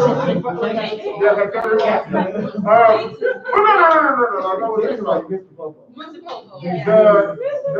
The protagonist in Digimon, we had the opportunity to see them get older, even by the end of season. Skeletor the God, is that good? Let us know. But no, even by the end of season, even by the end of like, I want to say season 1 or season 2, they even had like, this is what happened after, all this shit was done. After we saved the world, there was this whole, relationship that was built between the real world and the digital world. These parallel universes started to come together in the same way in season 2 of Legend of Korra, after the spirit portals and the worlds came back together. You saw that there was life after what happened. And even still, they had the gumption to go back and create shows like Digimon Adventure Tribe. Well, there were some movies, but if you were on Crunchyroll, they were episodic in the show. But you got a chance to see how these people grew up and how they changed and the different issues that they were dealing with that still were somehow thematically tied back to their relationship to their Digimon and the digital world, and how the impending doom of whatever was happening in the digital world and how it affected the real world actually melded into their lives and the real conflicts that came with that. It was like growing up and seeing the very real issues that you had to deal with, or the very real issues that you had to confront at some point in your life, impacting the ones that you had to deal with throughout your childhood. Because then I'll say for the Digidestined, which is a way better name than Pokemon Trainer, if I'm being completely honest. It's so, and I say that in the spirit. Pokemon Master. Who's the master? Now, the more philosophical side of me is approaching the Hegelian master-slave dialectic, but I'm going to leave that alone. Go there, sure. I won't, because I feel like that conversation will be like,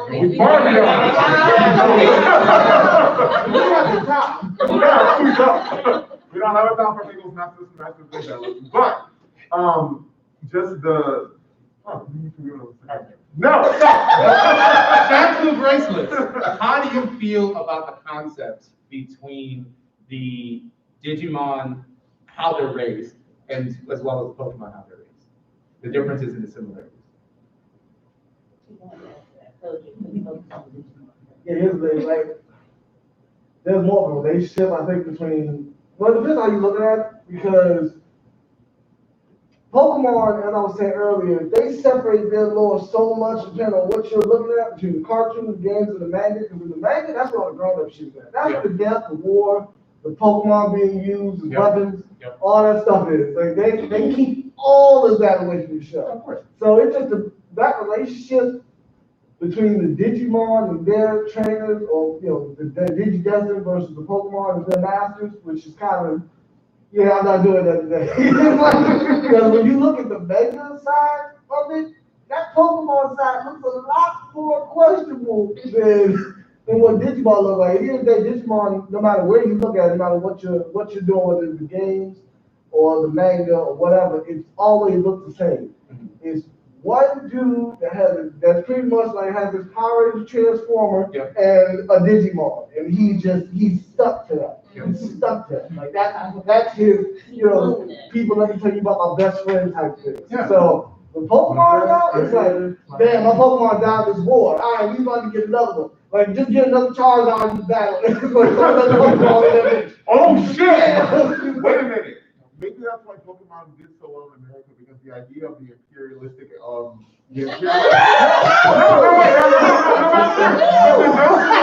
the imperialistic domination of nature is what made Pokemon so appealing to the American audience. Because with Digimon, you have to actually relate to that character. You have to relate to that partner. You have to be accountable for your relationship with them. But in Pokemon, it is rooted in this ideation of domination, and we had this conversation a few weeks ago. I think it's much more romanticized, but at least in the show and in the video game. But when you get to the manga, where the real shit is, it's like, no, human beings still treated things that weren't human like they weren't human. Yeah. Like, they still dominated those creatures. They still used them as tools. They still used them as weapons. They didn't respect a degree of the living creature that wasn't in and of itself human. Dumb that down a little bit. What I'm saying is,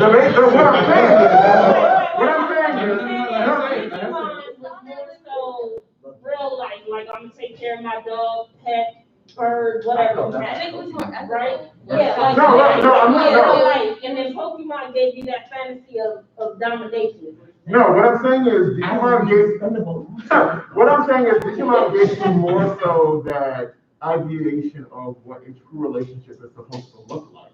Mm-hmm. And Pokemon gave you a more romanticized narrative of what domination looks like. And I said it and Sushi and I were talking about it not too long ago. It was like, I was saying that the reason that Pokemon is not seen, like some people, who are being more satirical critics about it, we call it like, well, if I dog fighting or cockfighting, but it's like, but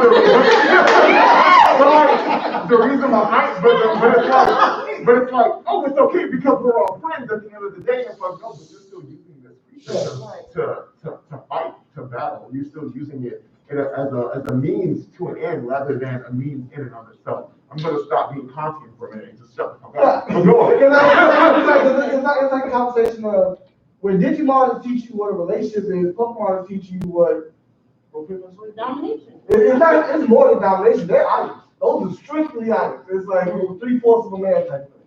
And that's pretty much what how Pokemon comes in there. So pretty much you're endorsing slavery. But it's not just endorsing slavery, it's making slavery more, I would say, marketable. It's making it marketable. It's making it, it's putting rose-colored glasses over what slavery is. And making it so that everybody can enjoy it, your children can enjoy it, your grandmother can enjoy it, and making it okay. But we don't see it, so you're not wrong, because there is a darker side to it that we are just kind of oblivious. It is. If you want to really go deep and down looking at certain animes, there is a greater meaning to it. If you're willing to look, and that's really what it is. But Nintendo is more responsible for that. Like I said, Nintendo didn't want their stuff tied to that type of thing. So it's like the manga. That's why the manga shows so much off. That's where they just get their ideas off. War, their weapons. God, we got this super powerful weapon that can take all of them out. Just start tossing that out. And I will say the games, they do their best. Right? I mean, it's interesting I definitely agree that I think Digimon captures like a healthy relationship a lot better. And I think a part of it is the way that Pokemon tries to show relationships doesn't always match up correctly. It's not getting at what you want to get at. Yeah. So like, it made me think of the Pikachu, Thunderstone stuff we talked about and the Bulbasaur stuff. Yeah. There's this common theme that there's this trade-off between power and being friendship, where like friendship is magic. And I think like the Bulbasaur episode, I remember watching it as a kid and how this, in this forest of this Venusaur was like in charge, and the Venusaur was like massive. Yes. Like bigger than any other Pokemon that any tree in the forest as well. It's like huge. And then, they're saying, well, Bulbasaur could be this powerful, but doesn't want to.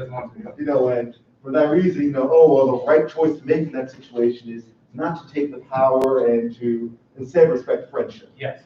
And I think the disconnect there is, one, that's never played out in the games at all. At all. Ever. There's no situation in the games where you have to choose in your team, like, if I evolve you early, like, there's a meaningful penalty, other than you, like, learn some moves later or shit like that. But it also just doesn't really, that's not really the disconnect in a healthy relationship necessarily. Like, the power dynamic may or may not exist, but it doesn't really matter. It's not like, a choice between, you have to be abused and gain power, or you stay weak. Like, that's not what's actually going on. So it feels like Nintendo is teaching these lessons in ways that are trying to teach them through Pokemon that don't always make sense. I think that's why the relationships with Digimon feel a lot more authentic a lot of the time. I think there's a different, if for this versus battle, there's different criteria. If you want to see who won the most marketable, of course it's Pokemon. Yes. If you won who's been here long enough to be more influential, it is Pokemon. If you're looking at story and ethics, it'll be Digimon. So it really depends on where you're going. It's just too broad of a spectrum to say what's better, because you have to put. So Blerd. I mean, you have to be unbiased, so to speak. I don't like Pokemon, but I love the Nintendo game. And so same thing with there's different animes. Like, I don't like Naruto, but I love the shipping. I thought the game was spectacular. I can't stand it. I can't stand anime. We're not talking about you Shinobi Strikers. We're not talking about that. That's our discipline. Butter and Naruto. Yeah. You'll find a couple more pretty soon.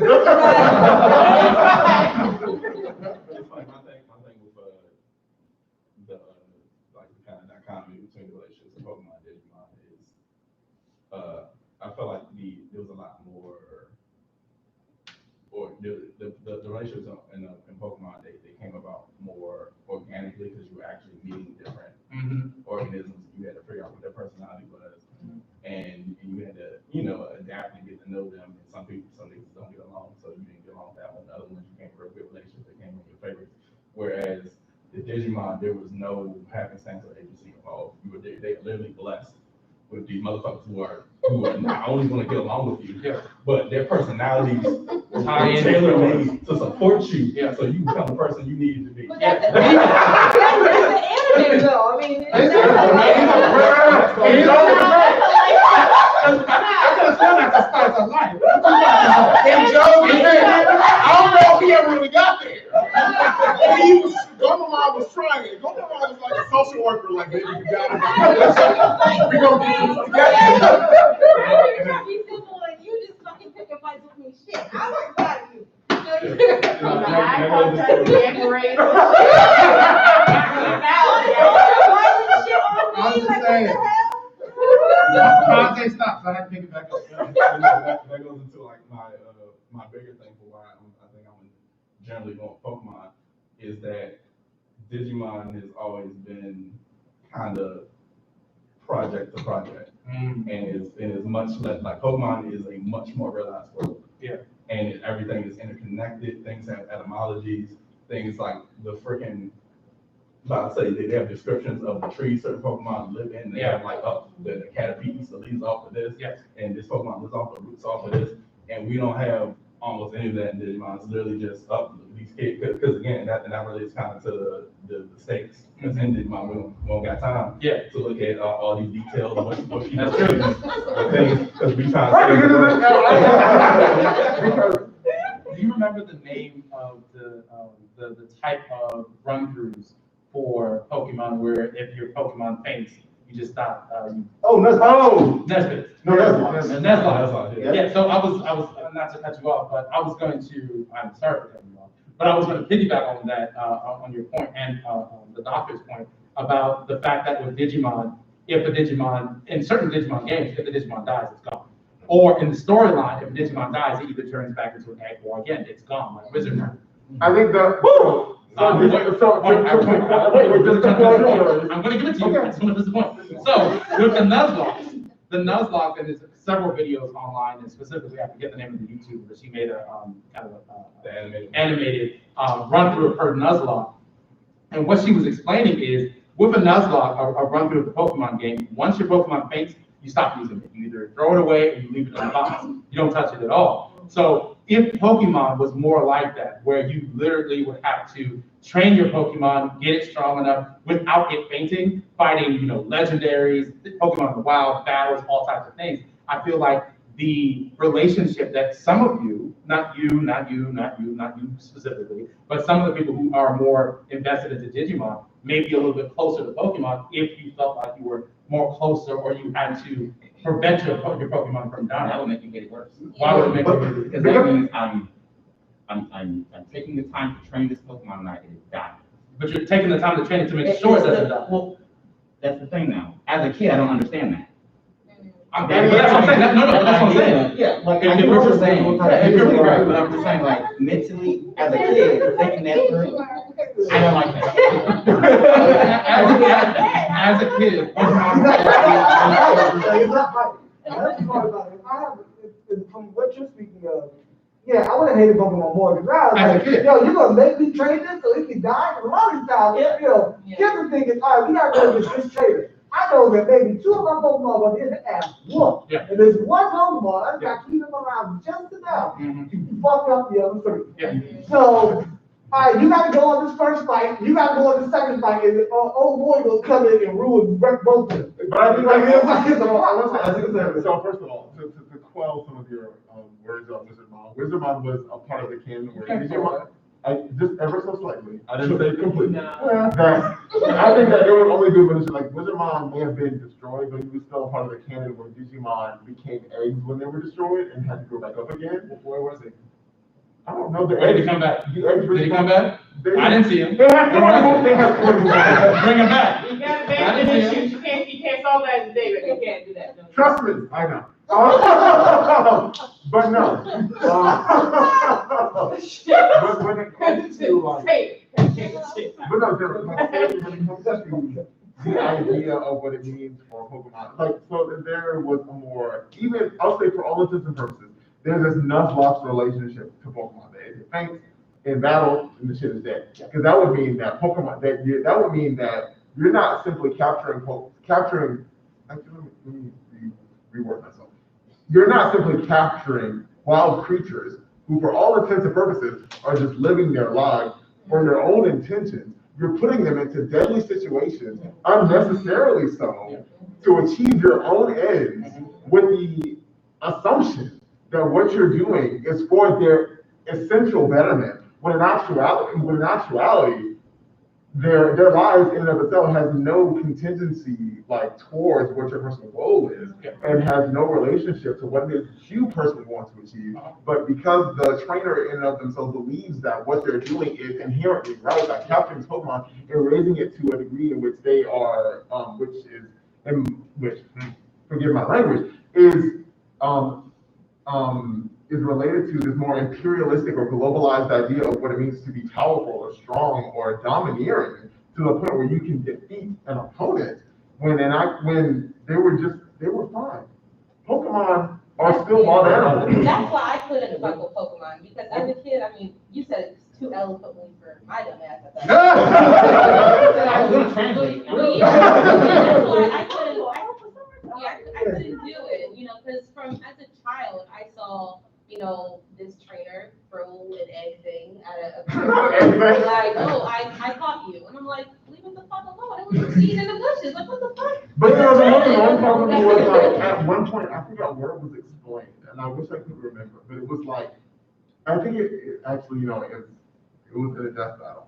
But it was like, at some point, the lore in Pokemon was so skewed to the idea of being a trainer that Pokemon couldn't defend themselves or fight adequately enough without a trainer. Like, it took a Pokemon trainer for them to be able to fight at their peak, or be able to actually do battle to the extent where they could win. But why would they need, that's the thing, like. That's the thing, like, why would you need another? So they just want to fucking eat grass and be left alone. That's what I mean, like, it's the. Hold on. That's true. Because a living thing isn't necessarily built to fight. A living thing is built to do all the things it needs to do to live. Right. Versus you taking the thing and training it to specialize in something. Well, That's always going to. But I guess the first time for us though, like let's take it back. Like let's say if we're not there. And the Digimon wouldn't be there and the Pokemon would win. So No, that's the thing. Digimon always knew how to defend themselves, and for all of course Pokemon did too, because the Pokemon are more so wild. Who created the digital world? So that depends on the human. if you're going off of, so if you're basing it off of like season 3, Digimon came, it's like humans, they were like a small group of programmers. They created a digital world, and it was basically a program that evolved on its own. And it was an AI that became sentient, and it became this entire dimension. Well, it was already this entire dimension that in which the creatures evolved to, you know, be on their own. But I don't think it was really specified in the first, like, for all intents and purposes in the first 2 seasons, from my perspective or from my understanding, it was just this entire separate world that already existed on its own. Like, they were always already there in the first 2 seasons, and in Digimon Trial, you would extend that far as well, because it's in the same canon. But like, that goes back to what Kaze said, like, there are different writers that are occurring at different points in Digimon. But I don't see that personally as a problem, because I like that degree of variety and the challenge of connecting these like very intricate stories over and over again. And I think that that's one of the things that distinguishes Digimon from Pokemon, that Digimon offers a much more challenging viewing experience. Like, it pushes you to have to think about ethics. It pushes you to have to think about what it not that Pokemon doesn't, I want to say that in all fairness, not that Pokemon doesn't push you to think about those things, but Digimon puts them in front of you in a way that forces you to confront them at, for all intents and purposes, a relatively young age. I think that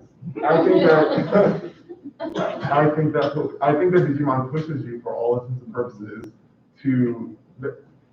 I think that Digimon, for all intents and purposes, pushes individuals at a very young age to have to confront what it means to act and believe and think and function in moral, ethical, and metaphysical ways that not only take into account implications of a larger universe, but a connected universe at the same time. So, Oh, no, you can go ahead. no, Okay.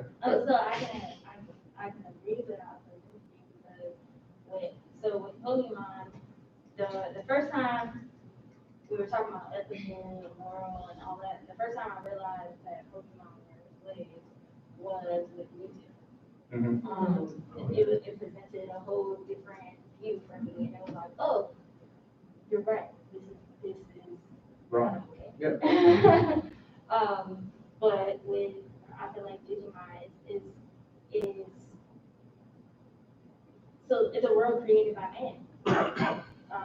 Regardless of how how it was in the first season, how you perceived it, digital internet, whatever is created by man. So some human being created this algorithm for these monsters to attach to people the way they did, and I feel like in Pokemon, these are real, out in the world living animals where you're like connecting. But then you have animals like you too that evolve and was able to be like, hey, this is what y'all doing. And then this is what y'all doing. And it was like looking at the rest of Pokemon like, hey, we gotta rise up against the human beings and let them know this, I think that is the. Go ahead. No, so it's interesting. When you brought up Nuzlocke a while back, so I've done a couple Nuzlocke runs. I'm sorry. Including one monotype Nuzlocke run, which was a special kind of challenge. And it was a wreck. Oh my God. You kill a lot of shit, but so many things kill you. Yeah, what's the rapping on it? Oh God, you know what? That was Gen 4. When I did the monotype of Nuzlocke, what you call it? Yeah, it's a rock kind of exists. Oh, no. Yeah, it was it was difficult. But one thing that was interesting, like we talk about ethics around kind of how you raise things, how you treat things. Of course, in a video game, like it's all about optimization at a certain level, where you guys whatever helps you win the game easiest and whatnot. That's what it is. But the thing that changes with the Nuzlocke run is you have to value their lives more. Exactly. So you have to think, okay, I cannot take this, this golem that I've got up to level, 60, and let him die in this fight, and all that energy and time is now gone to waste. Right. So it creates this interesting, it's almost like kind of mirrors like this ethical issue of, well, when you really highly value the lives of these creatures, like what changes about how you treat them? And that's the point I was trying to make before, is when you're in a situation, it's not about just grabbing any random Pokemon and maybe they'll die in this battle. It's more so I have to be smart about not only who I'm taking into battle, who I'm selecting to begin with. Like, don't just somebody said in the chat earlier, Pokemon's all about gotta catch them all. Well, in a Nuzlocke, there's no time to waste on catching every Pokemon. You need to catch who you believe can help you as a team make it to the end of this game and know that you're building them to be able to fulfill this process. I'm gonna tell you, Aerodactyl put in a lot of work. And I know that. If that's a real Pokemon, I know it would. Aerodactyl's the one motherfucker. The one Dragon fast attacks, rock type. icy winds, Okay. flying, war. What's up? Even when I played the game, like this Pokemon game, I never caught every Pokemon that I came across. It was like, okay, well, I have this specific Pokemon I'm already building on. I really don't need 2 or 3. At the same time. I never played to catch them all. It was, I catch what I need. Exactly. It was a good song. I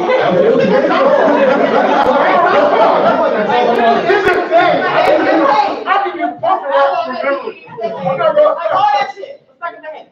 I don't know who the people were who put the Pokemon together, but no.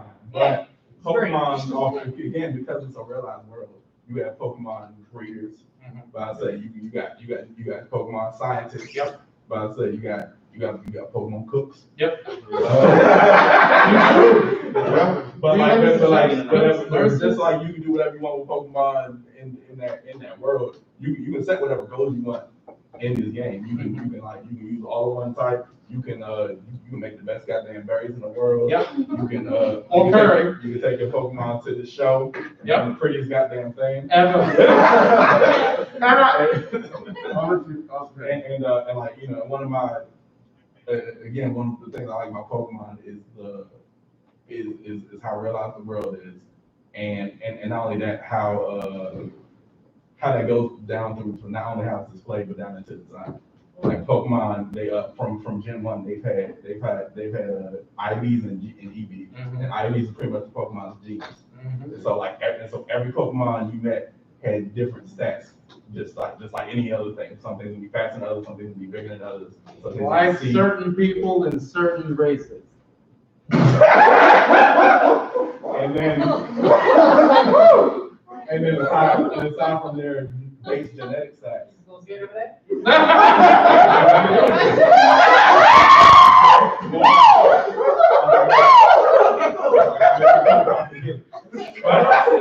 Also has the average values, and that's like, you know, if you want to train your Pokemon to be real quick, you have your Pokemon fight a bunch of Pikachu, and you know you want to be real strong, you have your Pokemon fight a bunch of Machamp, and so it's like, and then later on they introduce the personality types that not only define the Pokemon but change what their stats were. So it's like, so they have all this consistency in design, to where while on in front, like, you know, Agumon's this thing and it's this person, but in this game he's strength, dex, this, and those stats didn't mean nothing else. If you wanted to make a Greymon, you had this much strength. You want to make a Skull Greymon, you had that much defense. And that's the only thing that came down with the gameplay. Whereas Pokemon, they were actually these different things, and not only how you raise them, but how you treat them, you know, from day to day. Like, you know, some attacks only hit hard because we're friends with them. Yep. Something like, sometimes they didn't get poisoned, sometimes they didn't go to sleep, sometimes they stayed alive with 1 HP. Yeah, like that. I'm saying. We're together, man. You pay me just enough. His mind did a very good job of like creating these relationships with, I mean, honestly, it's because they talk. Yeah. It was two friends talking and y'all saving the world. And everything that happened after that was natural. But as far as like gameplay, like having you meet these the boat so you start the game with was there's probably like 40 of them niggas in the world. Yeah. Like statistically, and that's only how you got it. How you treated it after that, there was no other Pokemon. The levels you learned your abilities, the what you fought. Or if you found it, did it. And did it with Pulver.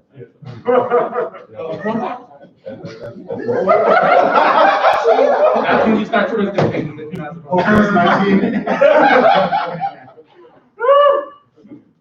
But yeah, we'll talk about the ethics of ditto rape in the next episode. No, we won't. And not only that, because you were talking about the games, you know, at first, but just the thing that made the Pokemon games have always been a better game, is but like statistically, like you could have dropped whatever, you know, story, but the Digimon stories could have been in any game. Because Digimon ultimately is just showing with monsters. Whereas Pokemon is very specifically, intrinsically, because we have all these creatures, like this is a world with creatures and we are here. And one of the conceits of Pokemon is that we are better together. And just like how we like have pets. That's actually a great segue because it makes me think I'm gonna let you finish. You want to give your vocal stylings for the internet? No, that's fine. Take it off. So no, to Ms. Gill points in your point as well. So Mewtwo is one of my favorite Pokemon for that exact reason. Is that is the connecting. Because the Mewtwo is the point for, at least for me, at which Digimon and Pokemon merge, is that the idealizations of human ambition go beyond what they actually felt like they were intended to do. Because Mewtwo was initially intended to just be a Pokemon that created, like, oh, we're gonna make the strongest Pokemon, but you can't control the strongest Pokemon, ever. Like a Pokemon that has the capacity to control other human beings and make other Pokemon. And the worst part is not even that you couldn't control him, is that you didn't realize it was a person to manipulate versus a thing to control. Yeah, right. You just treated him nice for a while. It's been a real long time. You would have been okay, but because Giovanni was the one heading the operation, he was like, give me something that can beat everything. Okay, we'll make the world's strongest psychic Pokemon. Okay, cool. You don't know what that, it's like a Jurassic Park syndrome. You didn't think about whether or not you could. You didn't think about whether or not you should. You just always thought about, can we do that? Yeah, and you did it. And guess what the fuck happened? He said, what the fuck am I? What the fuck is this? Fuck this. I'm out of here. Like you created, essentially Giovanni put all his money into creating something that not only he couldn't control, that no one else could control, and had enough, for all intents and purposes, forgive my, like, use the phrase, common sense enough to be like, y'all are fucked up. I don't want to be a part of this, and I understand what you're doing to me, and I need to leave. Yeah. And was under enough stress and under enough oppression to realize that if I need to, I'll destroy all of you, just so I can continue to live. Still a basketball. It's just that simple. But I'm not and I say that in the same reason that Digimon, at least as far as season 3 is concerned, it's like season 3 is the season that pushed that. The Digimon were created from this kind of initial program that evolved on its own. But all the events that occurred in season 3 and all the Digimon Sovereign, the DU, all of that shit happened because the Digimon in the digital world, which for all intents and purposes, like you didn't understand the concept of the digital world until there were sentient creatures in it.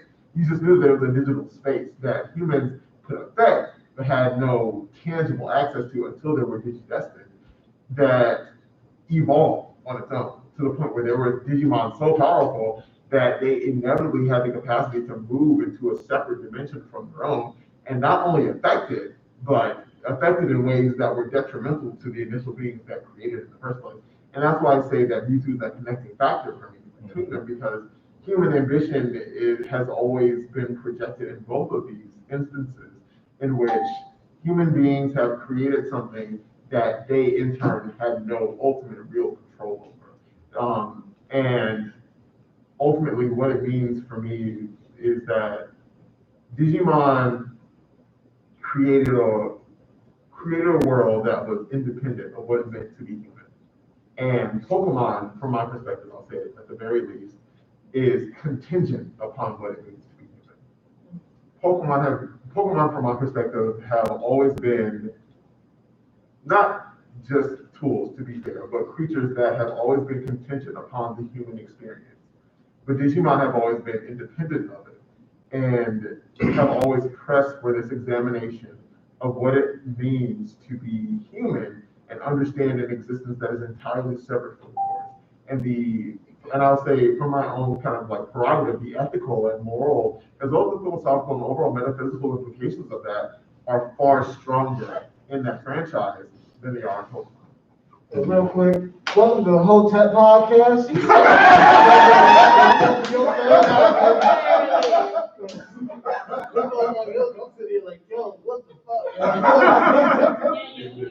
I'm not looking. So as soon as the Hotep Podcast started, as soon as it ended, so now what I'm going to do is we're going to give our final thoughts, and we're going to go down the line of the points that we've covered and say on what side, because I think we've all kind of gained a little bit of insight on both sides with Digimon and Pokemon, especially digging a little bit deeper into it. So out of these points, and these points are purely arbitrary, doesn't even matter, Pokemon or Digimon. So basing off of some of the ones that Shanae said before, storyline, Digimon or Pokemon? Just throw it out there. Just throw it out there. Yeah, like, still Pokemon. Pokemon? Yeah. Digimon. Monster Hunter. I should have known that. You did. Digimon. Digimon. Pokemon. Pokemon. You know last.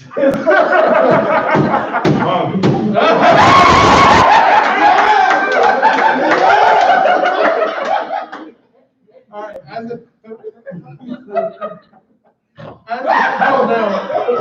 it started. No, it's not gonna stop.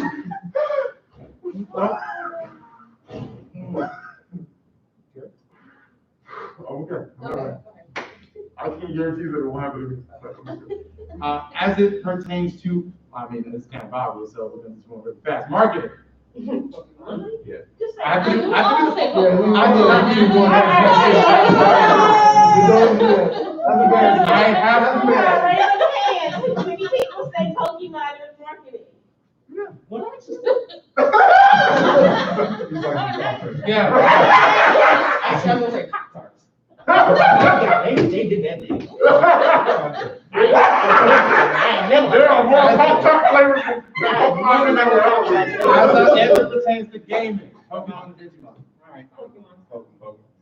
Pokemon, everybody. I'll say Digimon. Yeah, I actually want to say Digimon for that.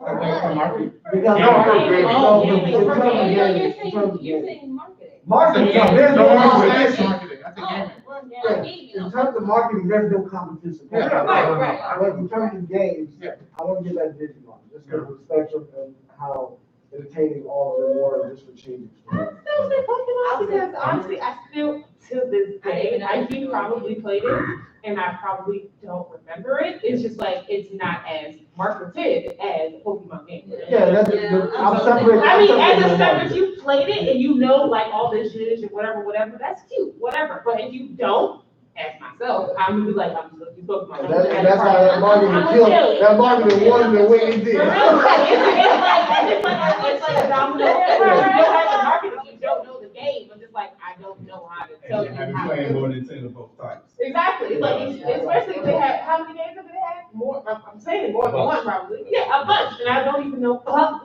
So it's like, I can't. But I haven't I didn't know played they had them, games till today. I was 10 years even old. though it's Ultimate I was Edition. 30 years old. I was 30 years old when I saw that. Literally. Yeah, but even though Pokemon is ultimately an evolution of the same game, most of the Digimon games are at best very interesting concepts and very mediocre execution.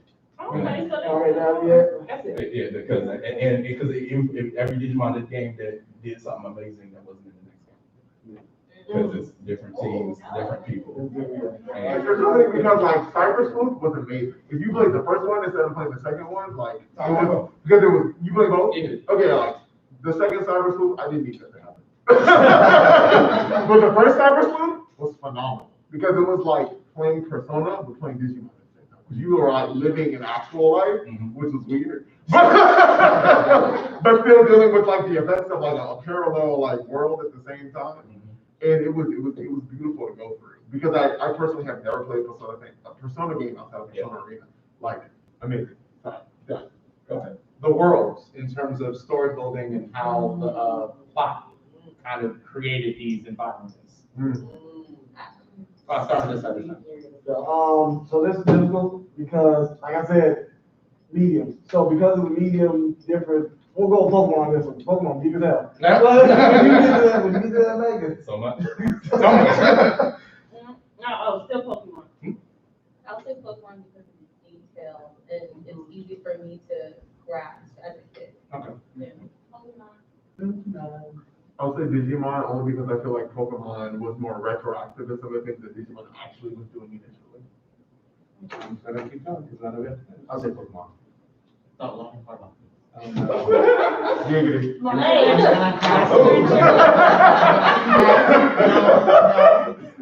gonna have to give it to my boss. I knew it. I knew it. I was going to give it to Zach Bell and another box. I would not give it to Zach. I wouldn't. I wouldn't give it. Different episode. Oh, Thank you. Goddamn. Yeah, definitely Pokemon. I think again, just like the games, Digimon, as far as like lore and storytelling, offer very interesting like concepts and what they were concentrating on was super interesting. But as far as like overall, like whatever it was outside of mind, whatever you was looking at, it was just not progressing, it was not happening. And because they didn't have the time and resources to show that stuff. And not only that, like the court pointed out that like Digimon was independent, but also the franchise never had the bravery just to show me what the fuck Digimon. I didn't care about these kids. Yeah. I didn't. I like these kids talk. They had agency. And I want. You are so lucky you sat next to Miss Pegasus, because she is hyping you up with her that bro. You showed me like these creatures with superpowers who had agency and could talk. I didn't need these children anymore. That's true. And yeah, Run them on. I'm still stuck to these annoying ass Joes. So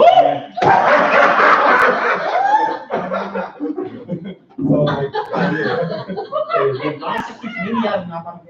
so Digimon tried, but he didn't have the longevity. Yeah, that's true. Okay. That's what I say. Oh, let me go last. All right.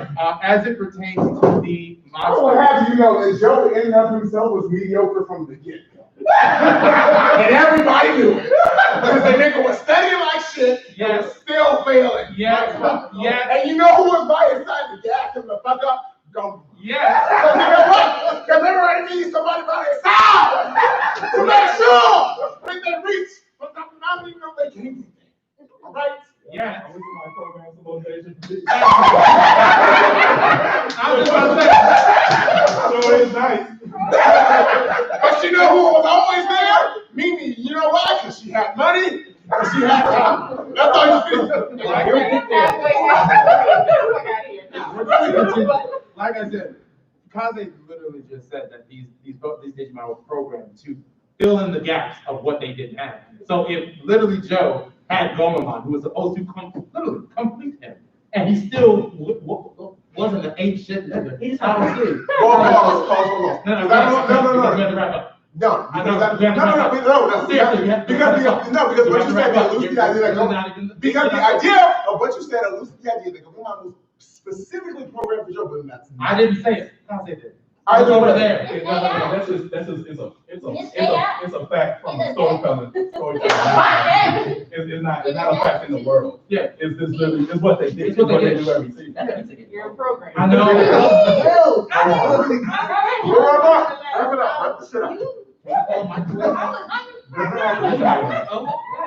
As it pertains to the monsters, the actual creatures in our world, which are better, final decisions, Pokemon, Digimon, I'll start over there. Pokemon. Oh, I can't. Is she speaking for me?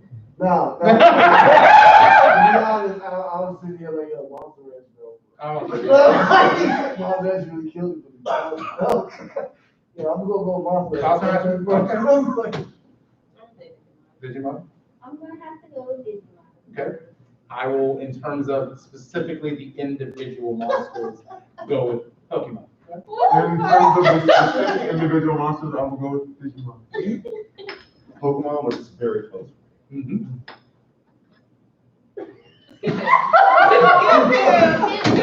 Come back.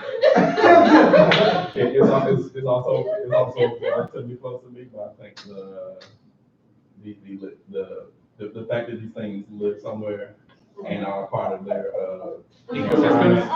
And systems, and also. Can I change No, you can't change You don't want to change the on the right side of the story.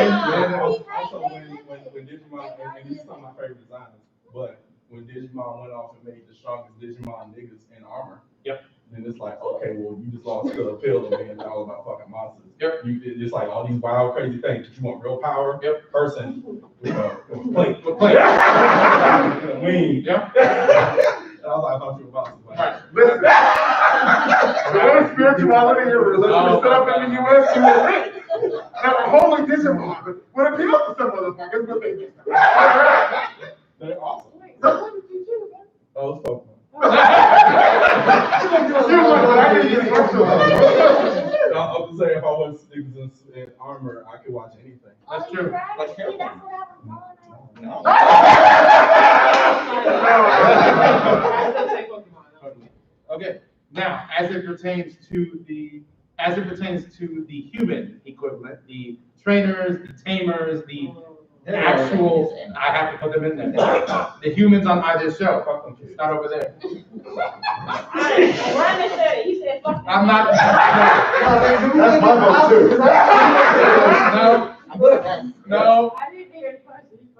Okay, fine. I said it's the humans that were on the show. That's your Mimis, your Joes, your Ashes, your Joes, your Misties, your Brocks, your Ties, your what's that other dude's name? Max. Your Elite Four, your Jesse, your James, your Giovanni's. I still feel like, Pokemon still have their own particular storyline.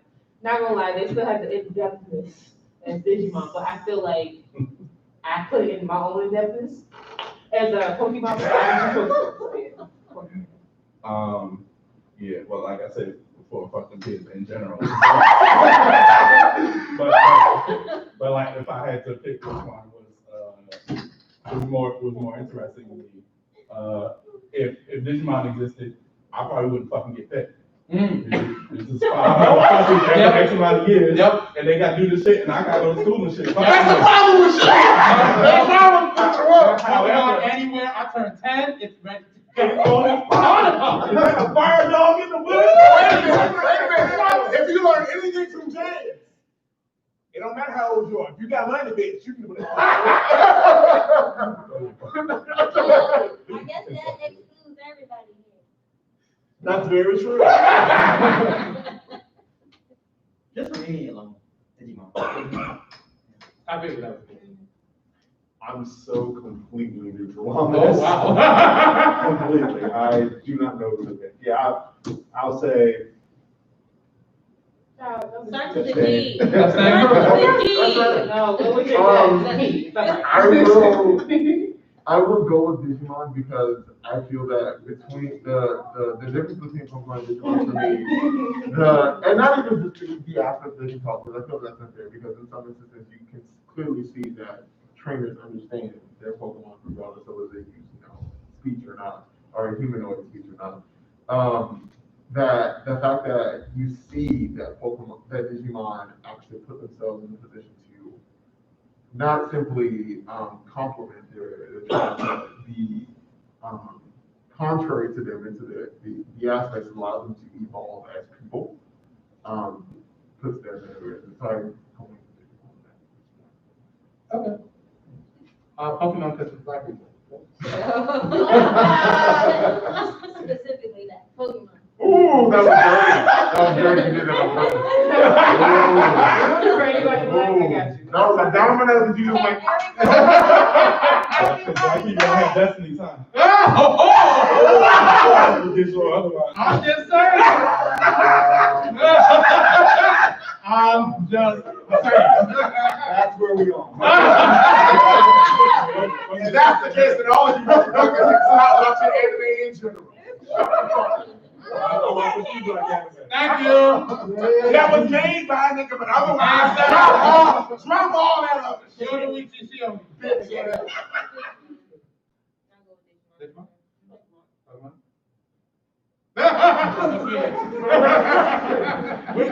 You got to. It's a professional. No.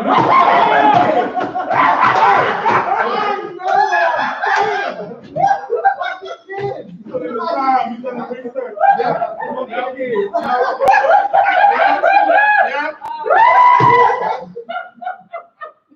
All right. So, last two. Evolutions. All right. You have to choose which evolutions are better. Why is it better? Oh, are you mad that Digimon's gonna win? I'm not worried about that at all. Which evolutions are better? And we're talking about in terms of skill, what makes them, from where the Digimon or the Pokemon starts to where they evolve. What are better for either one of them in terms of how they end up at their ending point? So we'll Oh, start better with not aesthetics. aesthetic. You mean No, that- has nothing to do with aesthetics. Literally, their evolutions in terms of, because the purpose of evolution is for you to adapt to your surroundings and to either be able to survive or get better to be stronger. So, in terms of evolution, what evolutions are better in Pokemon or Digimon? All right, after your explanation, I got it. She's going 40? No, she going first. Oh, you're standing on that I'm trying to go side. to the juice. What's going on? Go ahead. I'm It wasn't a distraction, go ahead. Because of the confusion that's involved in that, I would have, well, actually, no, Pokemon got confusing the last couple of years, so to be honest, I'm kind of even on both. And I'm in the middle on both, because in the last couple of years, Pokemon's had like 5 or 6 different variations for each and every Pokemon. And they even have some free evolutions, so it's like, yo, this nigga go backwards, this is where you go. So yeah, for that reason, I'm in the middle of both, they both weird shit. Yeah. I'd agree. Neutral? Yeah. Pokemon. Pokemon, because they evolve based off of, they evolve based off of real life animals. If you put a specific type of dog or cat from the wild or domestic in another location, they'll figure out how to adapt to that surrounding. They evolve And when their masters choose. Not necessarily. Even though. Not necessarily. These have evolved based off of what they find in the wild. Something like before. They find stones and they evolve. It's the same thing with Pikachu. They don't need masters. They don't need. So you said either they Pikachu. evolve off the masters or they evolve on accident? Not on accident. They go and find the stuff. You see what you're trying to do? So this is what you're saying, and Eevee's not like, oh, I know what a fire stone is, let me go touch that shit. Yes. Pikachus have literally crossed oceans to dig up thunderstones to evolve. Eevees have literally found the Diglett cave, dug up specific stones, and evolved into Flareon. So when you allow that same race to non-anime, non-anime, actual reality creatures. Swans travel south when it gets cold. They move to a different locale based off of their environment. They migrate. Animals do that all the time. Bears hibernate. Thank you. They literally change locations and adapt. If you believe in dinosaurs, which people do, dinosaurs evolved and slowly turned from what they were in the water into what they were on the land. They had to adapt to the surroundings to survive. I don't disagree with you on that point, but I'm saying, when you said there's a differentiation between regional variation and forced evolution. You're still talking about forced evolution. No, because touching. I'm not talking about forced No, evolution. that is the concept of an evolutionary show. The reason Pikachu didn't touch that shit because I don't know. Pikachu has the wherewithal to know. Evolve. I'm talking about Pokemon that travel to a location to find the stones on their own because they want to evolve on their own. They have their own reasons for doing so. I'm not talking about trainers. So what I'm posing to you is that they could evolve naturally. Why are you posing that to me when this is my own personal opinion and point on which why? Because I'm telling you, because you're not thinking about the implications of the opinion that you're putting forward. I don't think that's the implications of my opinion. Because if you were, you would understand that there's an imagination. But you know what's crazy? We still got chicken. Yeah, I can do this after. Anyway, my answer is this. Pokemon. I never know. They don't, you right there. They don't. They all what they are. I like that consistency. So. I'm gonna go with neutral, because it's too much of a gray area for, you know. Oh, wait. Bring it back then. I'm going with Digimon. Never mind. Final and obvious deliberation is between Pokemon versus Digimon, based off of all the stuff that we talked about, where they're located, their worlds, their trainers, who they are as monsters. Do we have to?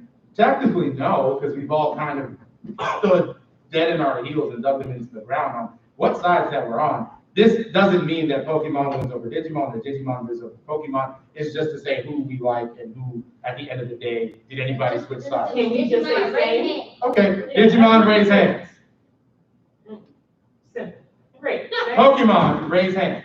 Oh, even more basic. Neutral, raise hands. There it is. Monster So, thank you all for joining us. I may have to agree with Lorenzo Simpson at the end of this. He says, y'all really snapped with this panel. I hope this is the first in the series because I could talk about this for days. I agree. We plan on doing more of these depending on the topics, of course, not specifically Pokemon. Apparently, people have a problem with the Pharaoh attempt, so we'll have to have another episode. I don't think you're ready. You for still it. master? You don't know how ready I am! So first of all, So, no. Hey, if he So- gave away the Bakugan. So we're gonna wrap up for today. Thank you all for watching. Thank you all for listening, because it will also be a podcast. Signing out from the Blerd Spectrum podcast. Does anybody want to give their socials? Not their social security. I'm sorry, guys. if y'all want to give your social security numbers, please feel free. Oh my God. Please don't, because I'm not getting sued. Right. So, starting with, If you're consenting to giving us that information and the ability you to can't control consent whatever we technically choose, because we're on the internet. So, like I said, 546309. so starting with myself, Suchino Shogun, I'm at Umbros Arcade, as you saw when you signed on to this. Twitter, Facebook, YouTube, Instagram, well, Team Rules, I agree, and Twitch. Actually, you can find us at Samurai Shampoo on Instagram. I'm sorry, yeah, Shampoo Base, my bad. Copyrighted, Chris. Keep us at Shampoo Bases on Instagram, and you can actually find me separate at Coke Biceps on Twitter. Biceps. Right? Y'all can either mean Coca-Cola or cocaine. You be the judge. Exactly. Sayone Cosplay on Facebook, Sayone_cosplay on IG. Miss Skittles Cosplay. Oh,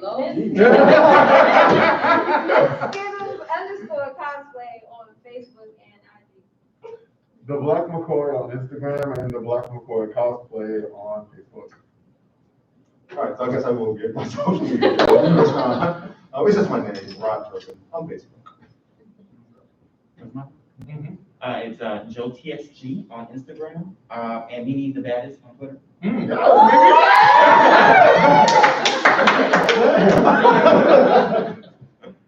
Kaze Shinryu on YouTube, Brandon Bowser on Facebook, and maybe Instagram. Oh, All right. Yes. Okay. Yeah, Amazing Bracelet on Instagram and We look for next. that's it. Yeah. That's it, yeah. All right. So again, thank you for watching. Thank you for listening. This has been the Blerd Spectrum podcast, Pokemon versus Digimon. I hope to see you all at our next one. What our topic will be, it might actually be Yu-Gi-Oh! It may be anime dub versus sub. Yes. It may be right. Yes. It might be. It's got. Just so y'all know, we're not joking if you can't read fast. That sounds literally like but there's a lot of things we can talk about. A lot of things we will talk about. So tune into our podcast. They ready for the dub versus sub. Tune